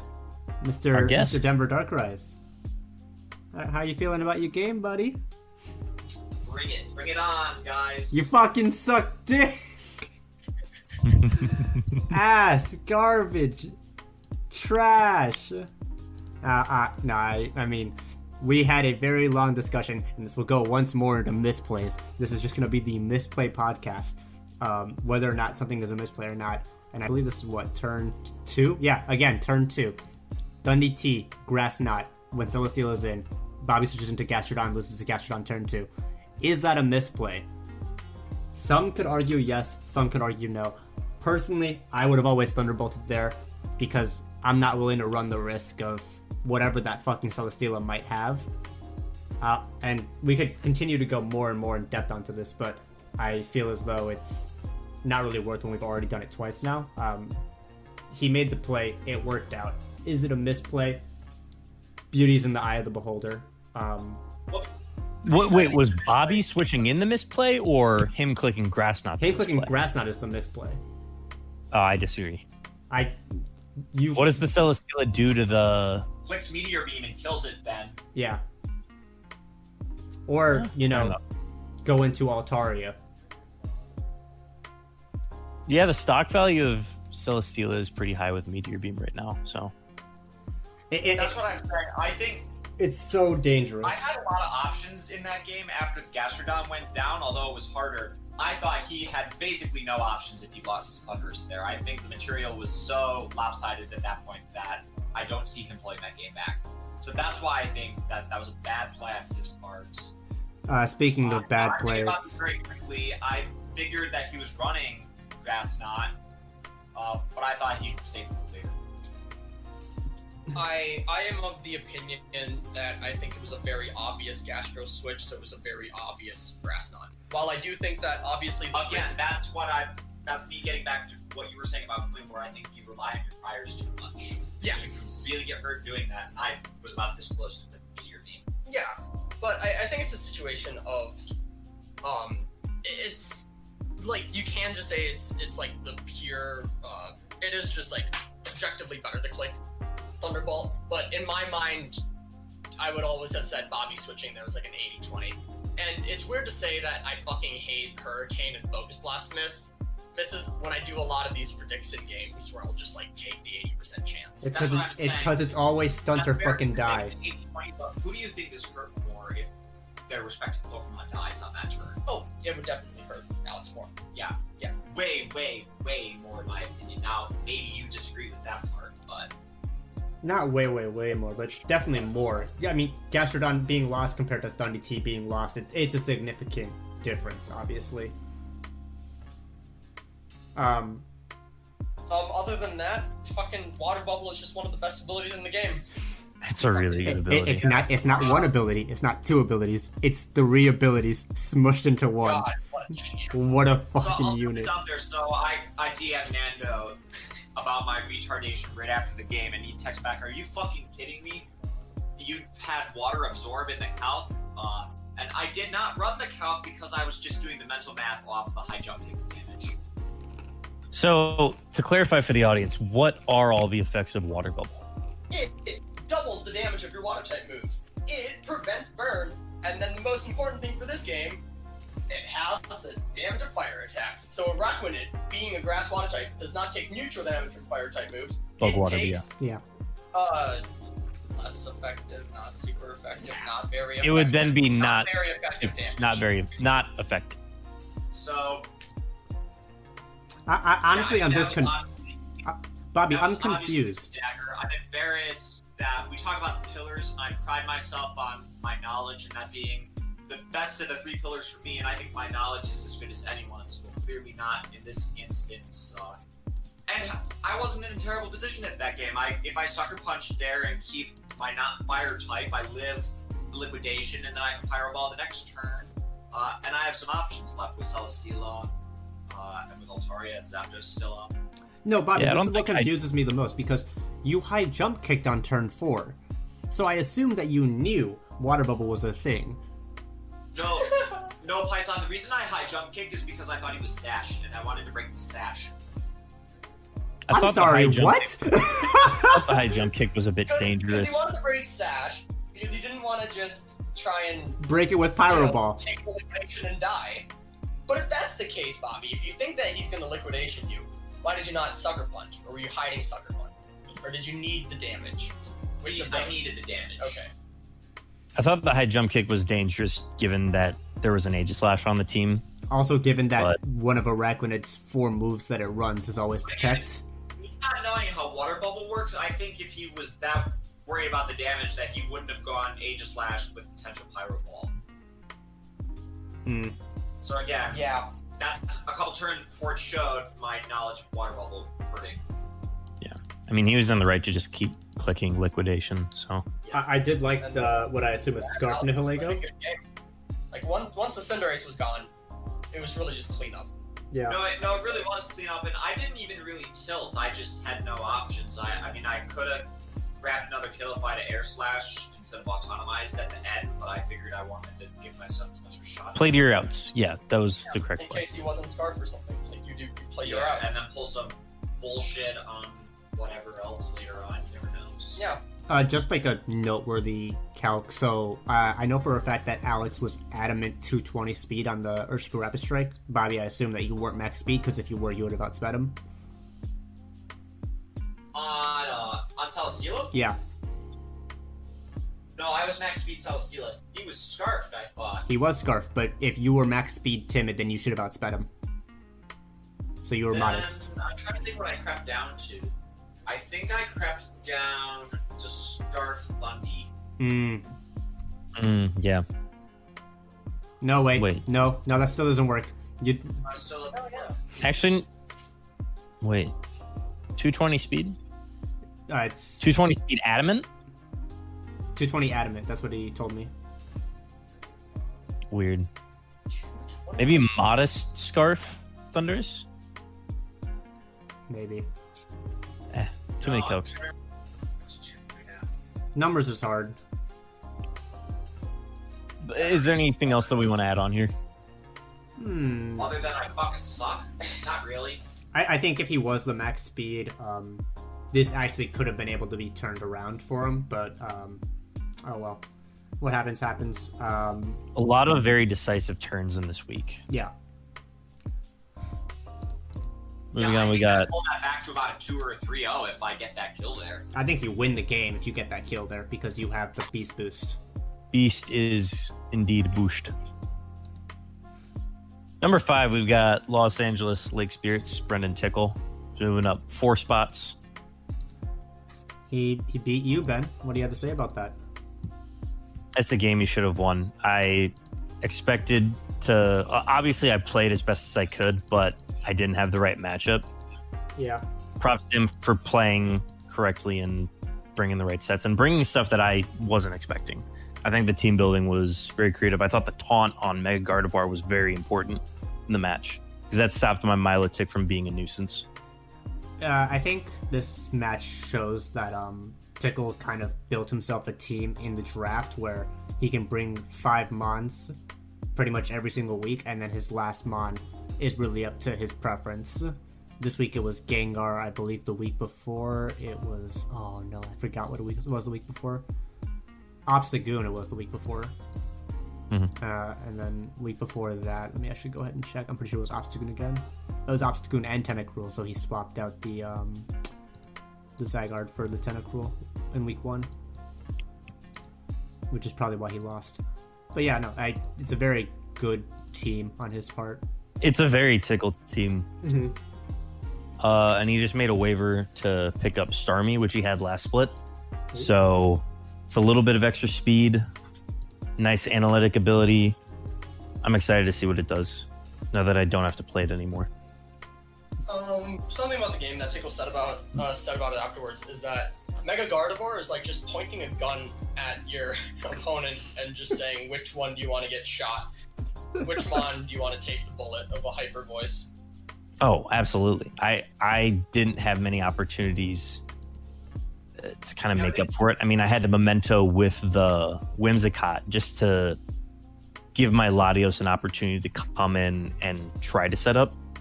So it's really a nuke, and it's now that he's figured out how important it is to his team, unlike in week 1 when he faced Espo, I think he's gonna find a lot of success going forward with it.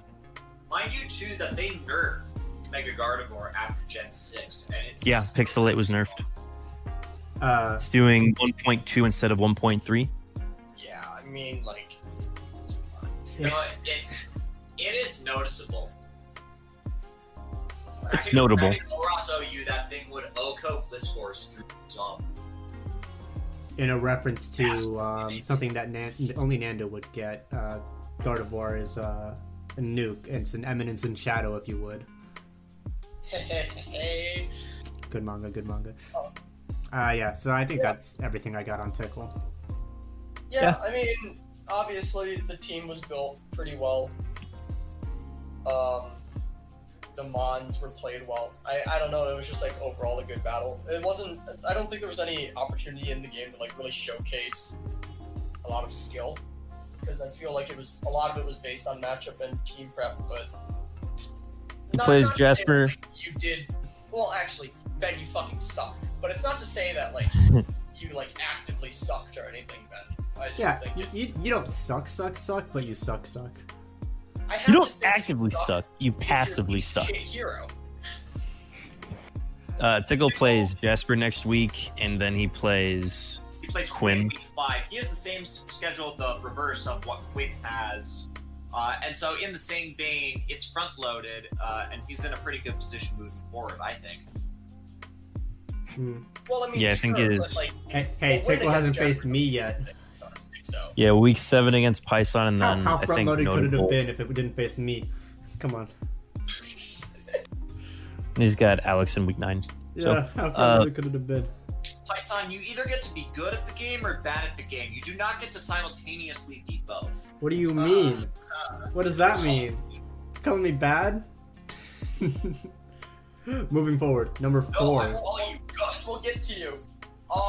Tyler, don't bring fucking Rocky Helmet Bulk Canyon. Other than that, I don't know.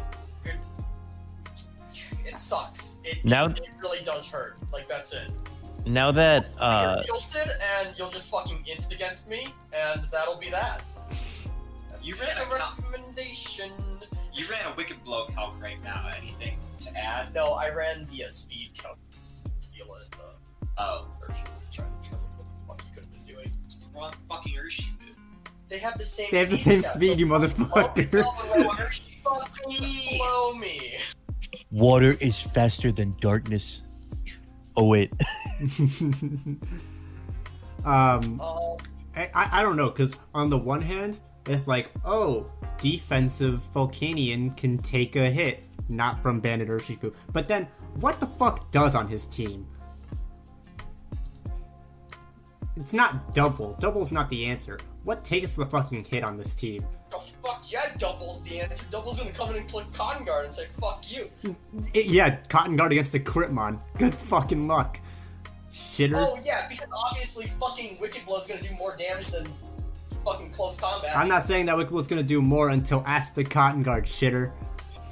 Well, yeah, but that's not the fucking point. Now, is it? I think it's a pretty good point. Fucking it. I think it's a pretty And good then point. Press back. You Cotton Guard for the damage boost, Pison. What is that? Argument is a dumpster fire argument. Wait, hold on. Is it though? Let them run the count. Oh my god. He should have brought Double. Oh, Double's a bad mind. Double has fluffy. Fuck you. I'm on tank them hits. No, honestly, the reason why I should have brought Double is because defensive Double, defensive Zapdos is the only way that he's beating Urshifu. But then, it's bulk up Urshifu, so no.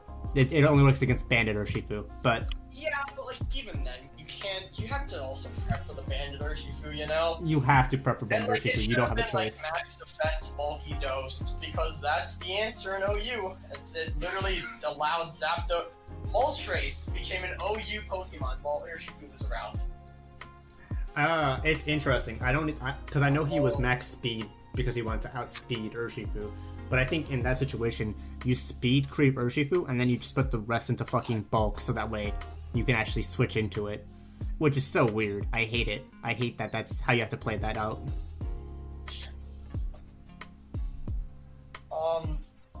Yeah, I mean, I don't know, lead Politoed. Fucking get the rain up at the beginning so that you just always outspeed the Urshifu.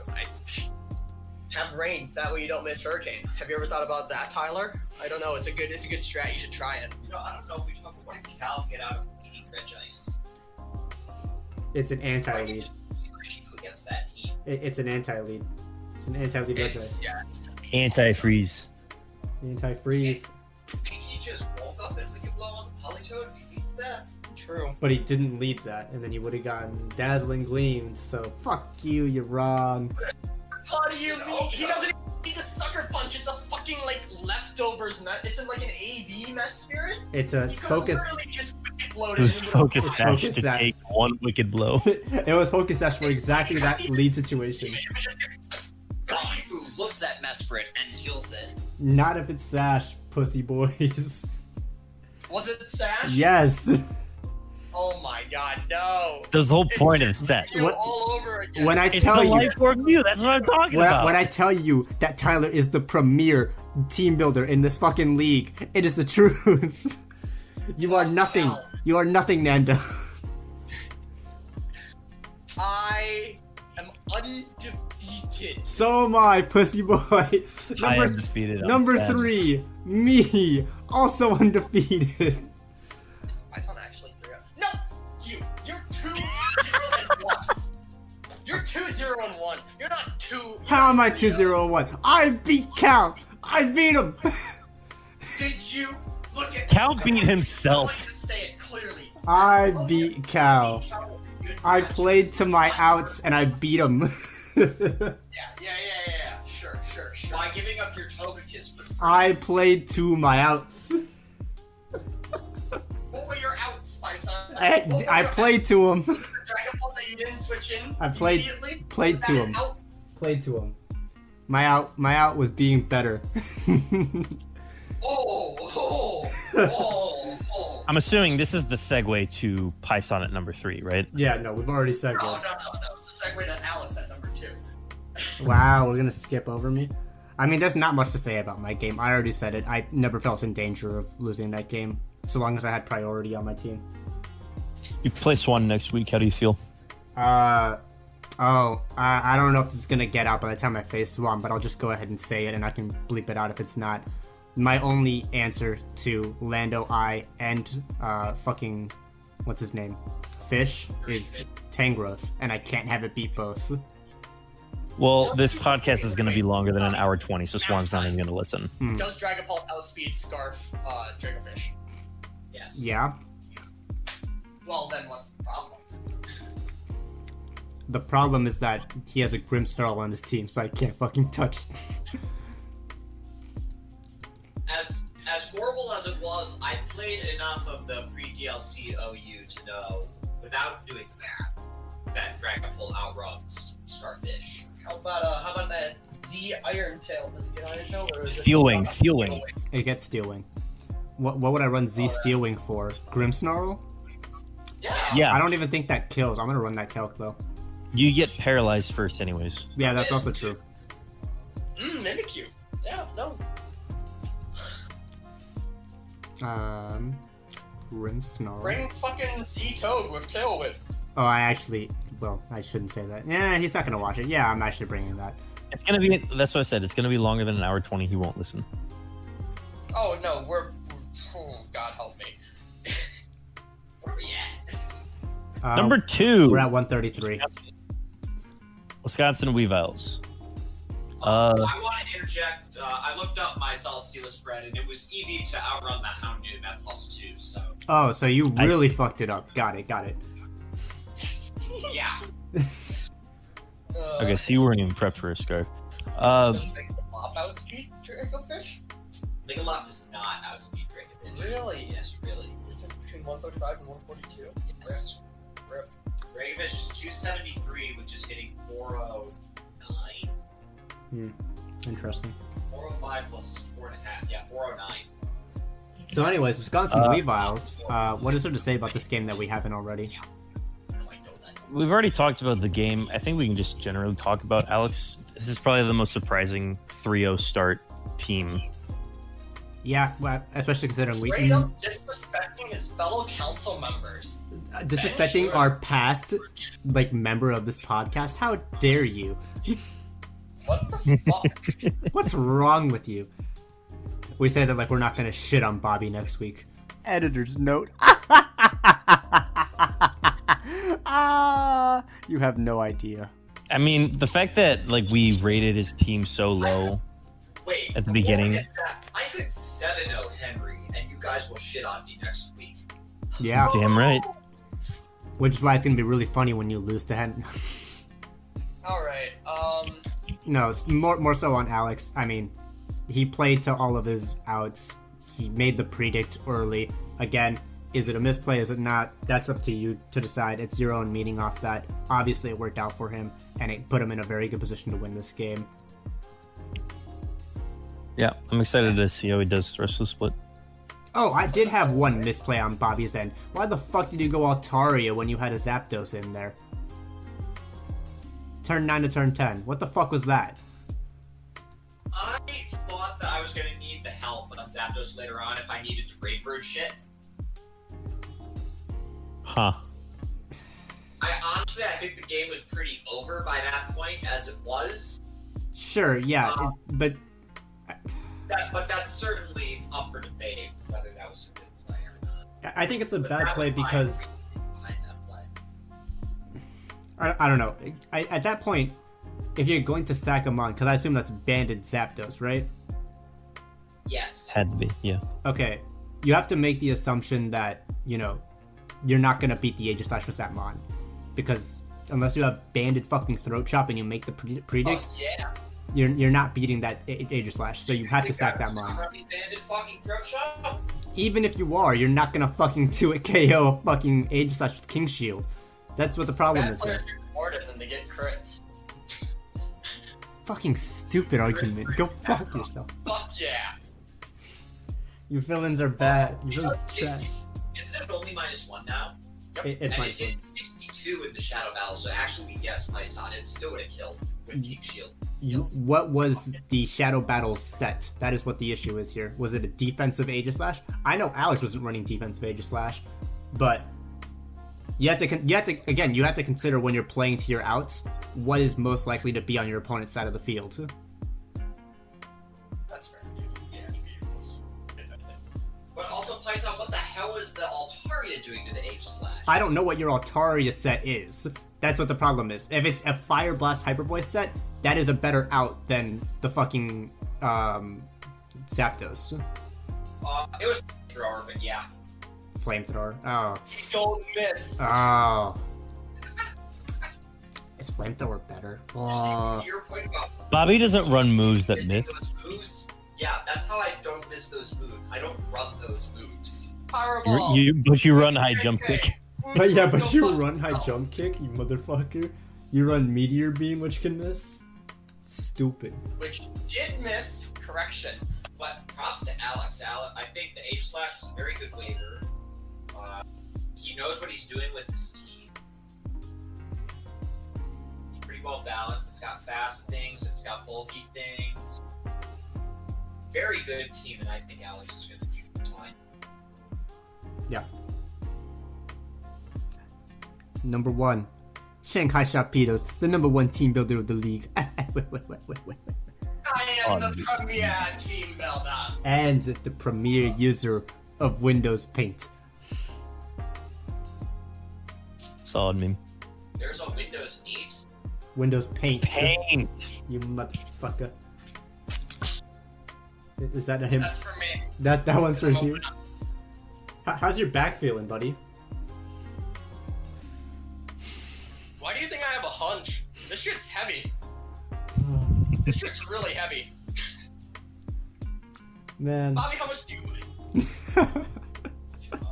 Yeah. Even Tickle can't fucking actually do it. So, I mean, it's all on me. The premier villain, the super villain, the puppet master himself. I don't know, dude. These games have been pretty fucked. I haven't proven myself at all. I do think it's crazy that I'm number 1.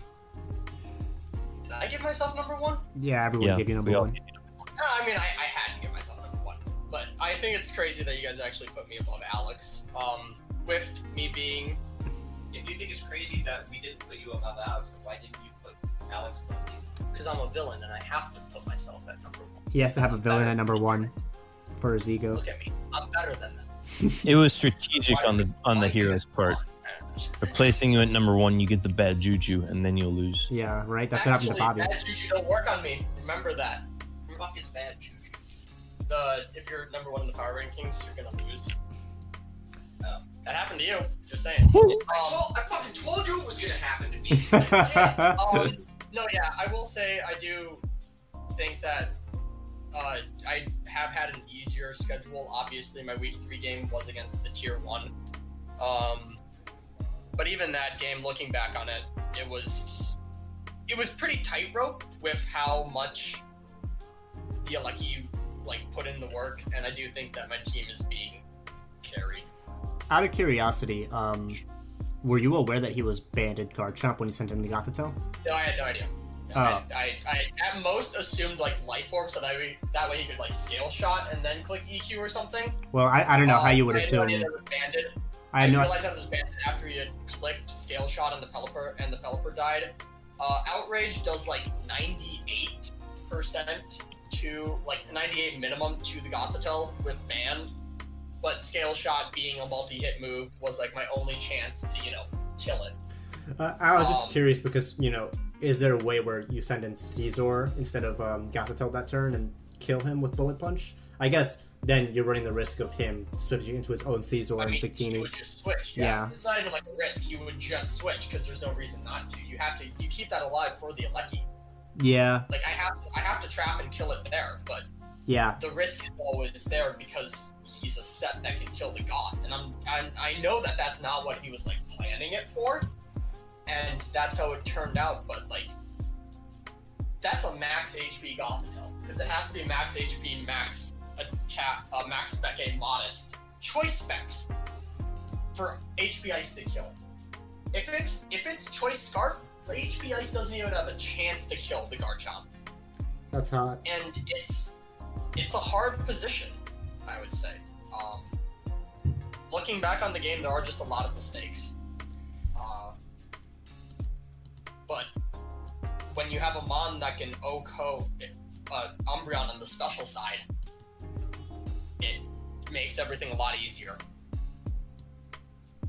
He did have to land the 70% accurate Hurricane, so that's where he took Tyler's luck there to win that game. But no, I'm joking. You still had the win in the bag. Yeah. I mean, you played well despite your misplays, and obviously that can in part be attributed to Quinn also kind of overpredicted or underpredicted in certain areas. But we can't fault you on that. You took the win. Yeah. And yeah. I mean, by the end there, I do think that if when the Victini went down, it was pretty much locked in with the Nasty Plot torn, but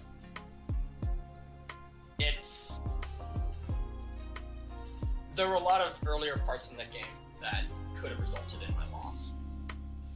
So I don't think that it was as clean of a win. I'm obviously going to put myself at number 1 because I'm not going to allow either of the 3 heroes to be placed above me. What do you mean? I think I'm pretty comparable I have to you. Represent. I'm pretty comparable to you. No, this is pretty comparable. Yeah. Was there Ben?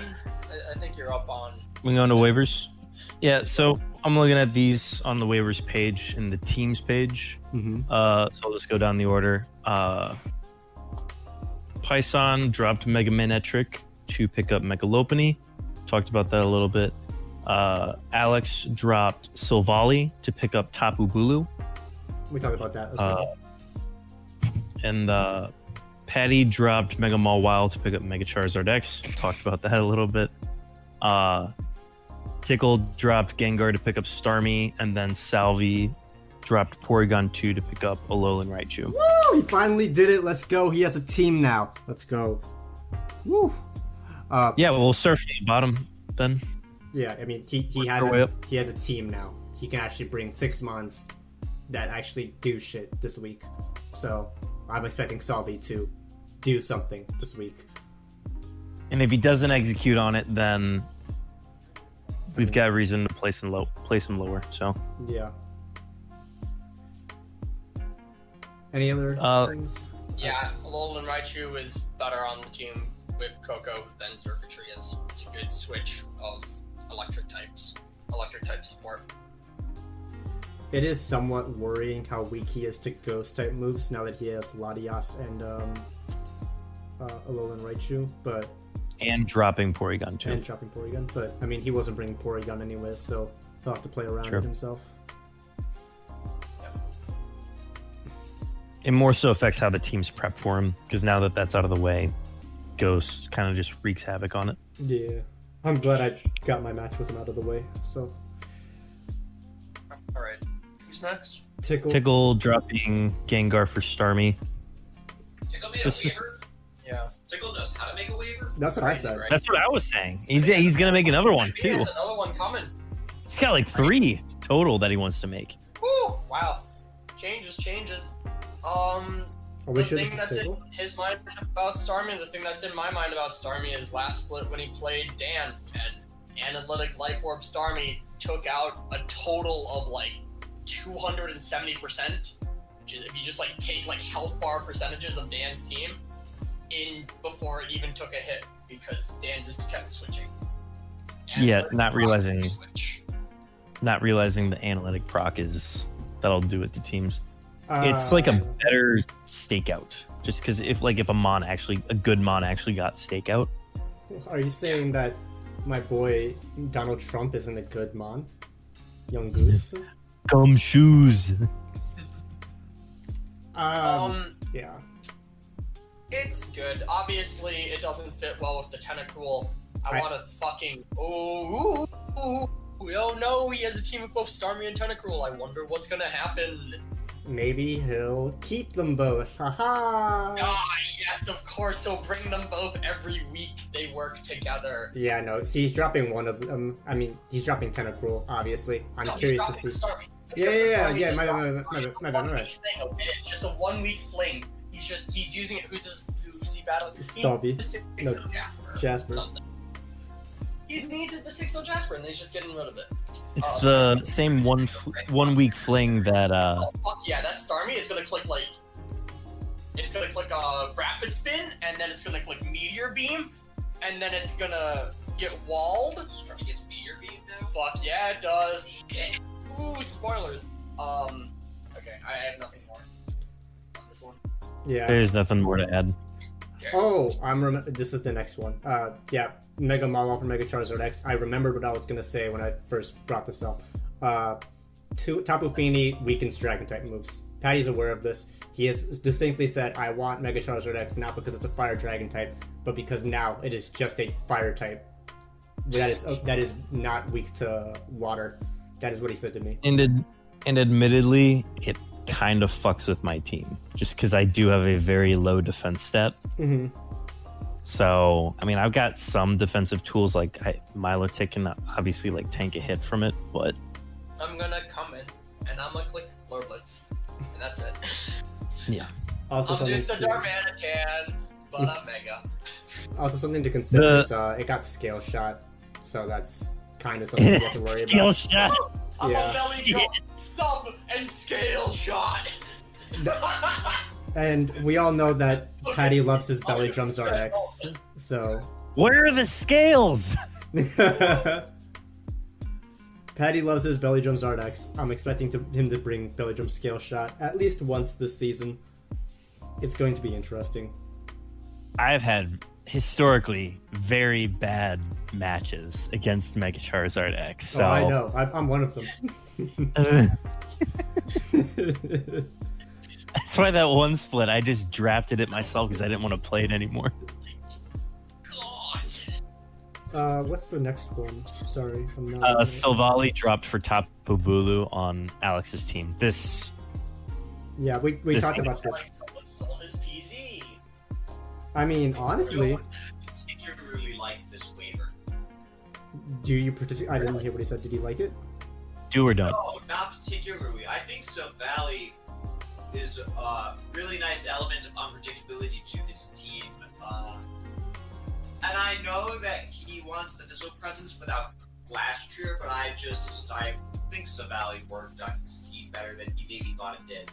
allow me to I will reiterate. say having both Dewblade and Aegislash for the grassy terrain is nice. I like having both in general because you can bring Dewblade as a more offensive mon and Aegislash as a more defensive mon due to the nature of Eviolite giving them one decent bulk anyways. Oh yeah, no, I'm saying like the Tapu Bulu grassy terrain helps with their ground weakness. Yeah, for sure. If you're gonna be keeping both of them. Earthquake weakness. Okay, fine. Earthquake Just weakness, stop. yeah. Yeah, totally. I'm gonna run that move that is 20 less base power. It's boy, 5 I less can't base run power 'cause high it's horsepower and miss and high horsepower. Lose a game. It's 95 base power. What? It's 95 base power, high horsepower, is what he's saying. Yeah, I know. I said the move that has 95. Accuracy. Snapping Tantrum, which is 25, and I said high horsepower, which has 95 accuracy. Yeah. Can't wait to No. miss that one. Yeah. Oh, it is 95. Shit. Nando. That's the same as a When 19. Ninjas hits me with the Z-Dig, I will be quivering in my boots. I'll have nightmares of that shit. Also, let's just go ahead and reiterate. OUB priced glue. Fuck that mon. So Vale needs to go into the shitter where it belongs. I never ran parting shot with it, so I never got the use out of it, and now you think it's bad, mon. I'm not paying OUB price for glue. Fuck you. But you already did. But you Yes. did! And it sucked dick, and I'm not making that mistake Because you're a anymore. bad team builder. I'm a bad team. You know what? I'll see you week 7. I think Oh I boy. agree with the grassy terrain is nice, but I also think Tapu Bulu is just really slow and has an ungodly number of weaknesses and just generally siphons momentum from a team that Savali actually gave him quite a bit of.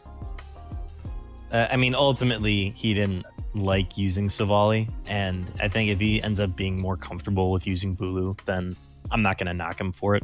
I do understand the weaknesses that Bulu does provide, but if that's something he feels more God, comfortable with, I love it when mons provide weaknesses. Oh, Yeah. what a wonderful provided good. And that's a very fair take, Ben. any other comments about this one before we move on? Quinn is a villain in disguise. I'll warn you heroes right now. Snatching away the other heroes' waivers. Ugh. Does Tapu Bulu have any horseshit abilities that destroy fire type attacks that I should be aware of? No. It is high horsepower. Does that count? Shut the fuck up. It's a horse Pokemon, my favorite horse. It is hooves. It's a bow, you fucker. It's got hooves. It's Tapu Bow. Pison drops Mega Manectric for Mega Lopunny. Wow, Go. it's almost like I said that I was gonna do that and then did it. Oh well. Uh, What the fuck was I'm gonna go ahead and Oh just well. Clip that. future Pison isolate and enhance. Oh well. Oh well. Oh well. Oh well. Oh well. Oh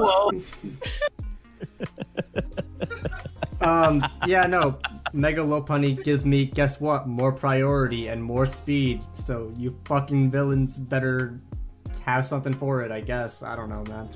Mega Manectric bad, mon. Wait a minute, I was giving more speed. It's the exact same fucking speed. You know, I'm talking more so about having an actual mon that I'll bring on a week-to-week basis. Because, you know, Mega Manectric sucks dick. Wow. Mega Manectric has Intimidate Volt Switch. That's like the perfect pivot. Sucks so I much actually dick. agree. Mega Manectric is not good. I know, it's fucking trash, dude. But it's you can't place it in OUB is the problem because it's such a fucking value pick at OUB. It's so annoying. It is pretty decent at OUB, I'll give you that. If it was an OUB Mega, it'd be the best Mega on the board. But it's not. Well, especially with it getting access to Rising Voltage in a meta where there are multiple electric translators, Yeah. it could be very good. Hey Nando, you could go ahead and drop Latias for Mega Manectric since you like it so much. Oh, yeah. You know that I need that mon and not Regieleki. Hey, both works just fine. 4K no los dos. What else do we have to talk about? Betting line. Oh yeah, betting line. Okay, so this week, Zach and I were talking about this. We have it set +4 heroes. Wow. Wait, so... Wait, That means that There's one villain win? heroes have to win 7 of the 9 games What the fuck's that? in order to cover. What the fuck? We've thought about it. I think it's interesting. It would mean that if we're expecting Henry to lose to Bobby and Jasper to lose to Tickle, then the heroes would have to win the rest of the games, which isn't unplausible. Let me look at this real quick. This is a fucking big claim. Quinn for Salvi, me for Swan, Ben for Patrick. Yeah. Oh, Alex versus Cal, Thomas versus Ethan, Tyler versus Nando. Oh my god. And Mike versus Dan. Oh, this is such a fucking hot take. It It's a is the hottest take we've had. take. I think if we're ever going to have a +4 for the heroes, this is the week to have the +4. Oh, there's no way we I get would've said, +4. Like, +3 is pretty. +3 is like definitely a lot. More. +3 makes a lot more sense in my head. But +4, they're no way. I have to take the under. yeah. I mean, I have to take the under as well. He has to do it by evens is the thing. I think that's the way that they're doing the betting line. Yeah, that way it's not landing on an exact number. So the number will always. There's no way that it can exactly land on an even number, which is why we run it. Yeah. So that it has to be over or under that number. Yeah, so if we're not doing pushes, I get that, but that also just opens it up. Yeah, take the under on. Yeah, no, I think you have to take the under on this. There's no way. I don't know, because you never know. Henry could beat Bobby. I mean, we're all expecting that to happen, right? It's true. It's almost a lock at this point. Yeah, I'm expecting it to happen. Fuck it. Heroes cover. Let's do it. Wow. Hot Damn, take. son. Toxic. Do you guys think that there will be any upsets? I guess in this case, the upsets would be more so for the villain side than the hero side. What is your upset pick this week? I that's a take. Ooh. I don't know if I'm gonna outright call this, but definitely I'm gonna put Alex on upset alert. I think Cal's team is really dangerous. Urshifu strikes pretty well against the two-blade Aegis combo, Yeah, that's true. as well as hitting things like Rhyperior with close combat. Bulu with poison jab. And King also has some really potent wall breaking abilities. So yeah, I think that Cal had lots of options at his disposal to pull off this upset. Cal doesn't have Nido King. He never is mind. the Nido King. He is the Nita King. Yeah. My bad. Just making sure we're on the same page. Do I be toxic? Yeah, fuck it. I'm gonna go ahead and say, Ben, I don't see you beating Patrick. That's a fair take. What? You thought mine was bold. Yeah, Jesus. Historically, how I've done against Megazards, that's not a bad take. Yeah, no, Megazard is Ben's kryptonite. It has always managed to at least 4-0 him, and every single time he's faced it, I'm pretty sure. Oh my fucking god, he really actually only has melodic, because even Gyarados, he can click outrage on the Gyarados. Yeah. I mean, he can click Like, Thunder Dragon Punch. Ball on the Gyarados, holy shit. Yeah. It's a very dangerous game for you, Ben. You have to be prepared for everything on his team. Yeah, I'm 'Cause- I'm Oh my aware. god, wait, are you forced to bring fucking Stantler? That's fucking sad. You have to bring Stantler or Sucker Punch this game. You think I'm forced to bring it? I want to. I want to. This is why I drafted the mod. Wait, that is. Yeah, I guess looking at matchup, it's pretty rough for Ben. That's right up there was saying I'm forced to bring Celesteela against him. That is Look at not the this mod, same. Bobby. That is not the same. It is a Stantler. Look at this mod, Bobby. Pretty much the same. My son. You motherfucker. He's gonna If bring I did Intimidate- pull off he's this gonna win- intimidate the Zard. Oh yeah, I've only got Intimidates to work with. So, if I did somehow end up beating Patty, all 3 of my wins would be against. What's it? Yeah, well, they would all be against winless teams. Nice. Okay. What's mine? Ben, do you have one as well? I guess you think the heroes will cover. Have So. Nando go first, and then I'll go. All right. I think Ethan might upset Thomas. Wow. After the way I was they on played that. these last 2 weeks, do you really think that? I think there's a chance. Yeah. That is certainly a hot take. I'll give it to you. So Ben, do you want to outright call the Henry dub, or how are we going with this? Nah, I'm not gonna go with that one. I am gonna go with. He's gonna go with Tickle. He's gonna go with Tickle. No. No, please, I'm not insane. I will go with Salvi over the bog. No. No. Yes, No. Salvi over bog Q. That's my pick. No. Any reasoning for why? He's got the tools now. He's got the team. He actually has a team. Actually, wait, true. If my Regieleki could put in that much work, a nasty plot of Alolan Raichu might put in that much work too. It's actually better. It's It's actually better than mine. I'm not even joking. It is. It's true. It actually does have what he needs. Oh Now, my god. Salvi needs to prove it and actually play with the team he's got. You mean Salvi but- has to switch up one of his What 6 months? I just have to say, week 2, getting rid of the Bulu was just a mistake. Knowing that his week 3 and 4 was going to be me and Salvi.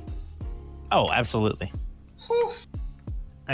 It's definitely a mistake, but if it's something he's more comfortable with, then I guess I can't fault him for it too much. PZ go burr. Brr.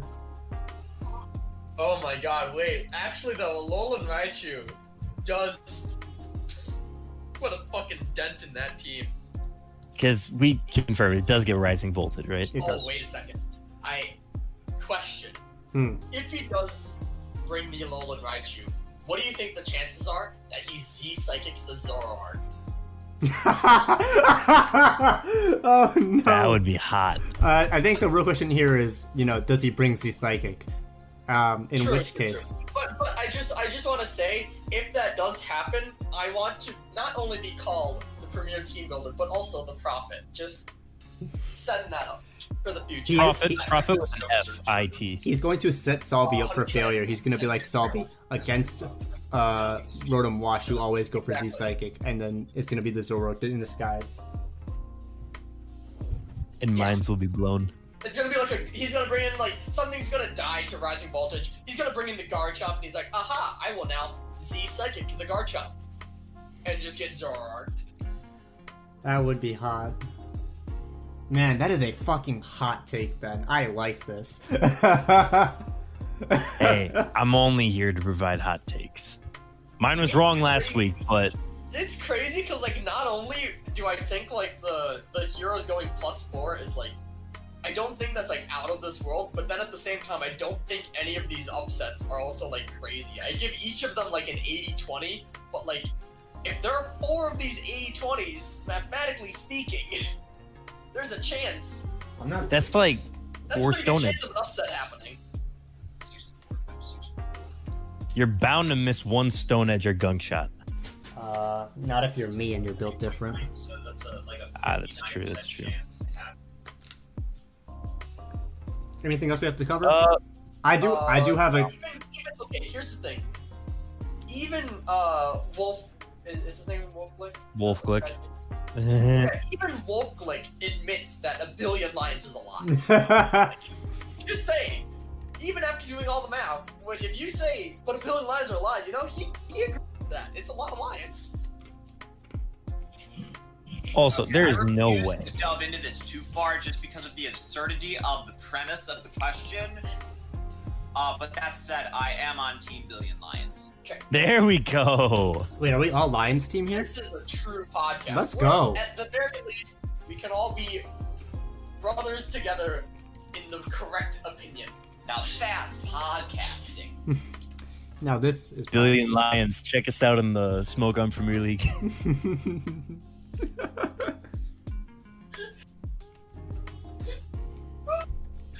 broke Nando. All right. Let's go ahead and wrap it up. Hey, I'm Pison. I guess I was the host this week, but not really. I'm Ben, coach of the Hong Kong Bronzongs, commissioner. I'm Goober. Again, used to be the commissioner, used to be good. Maybe there's a correlation. No, because Ben's not good now. Sorry, guys. I'm just like resting on the laurels of my victories. Just. Dude, shut the fuck up. Carrying us. Stop! Nando Prestamon, it's your host with the most.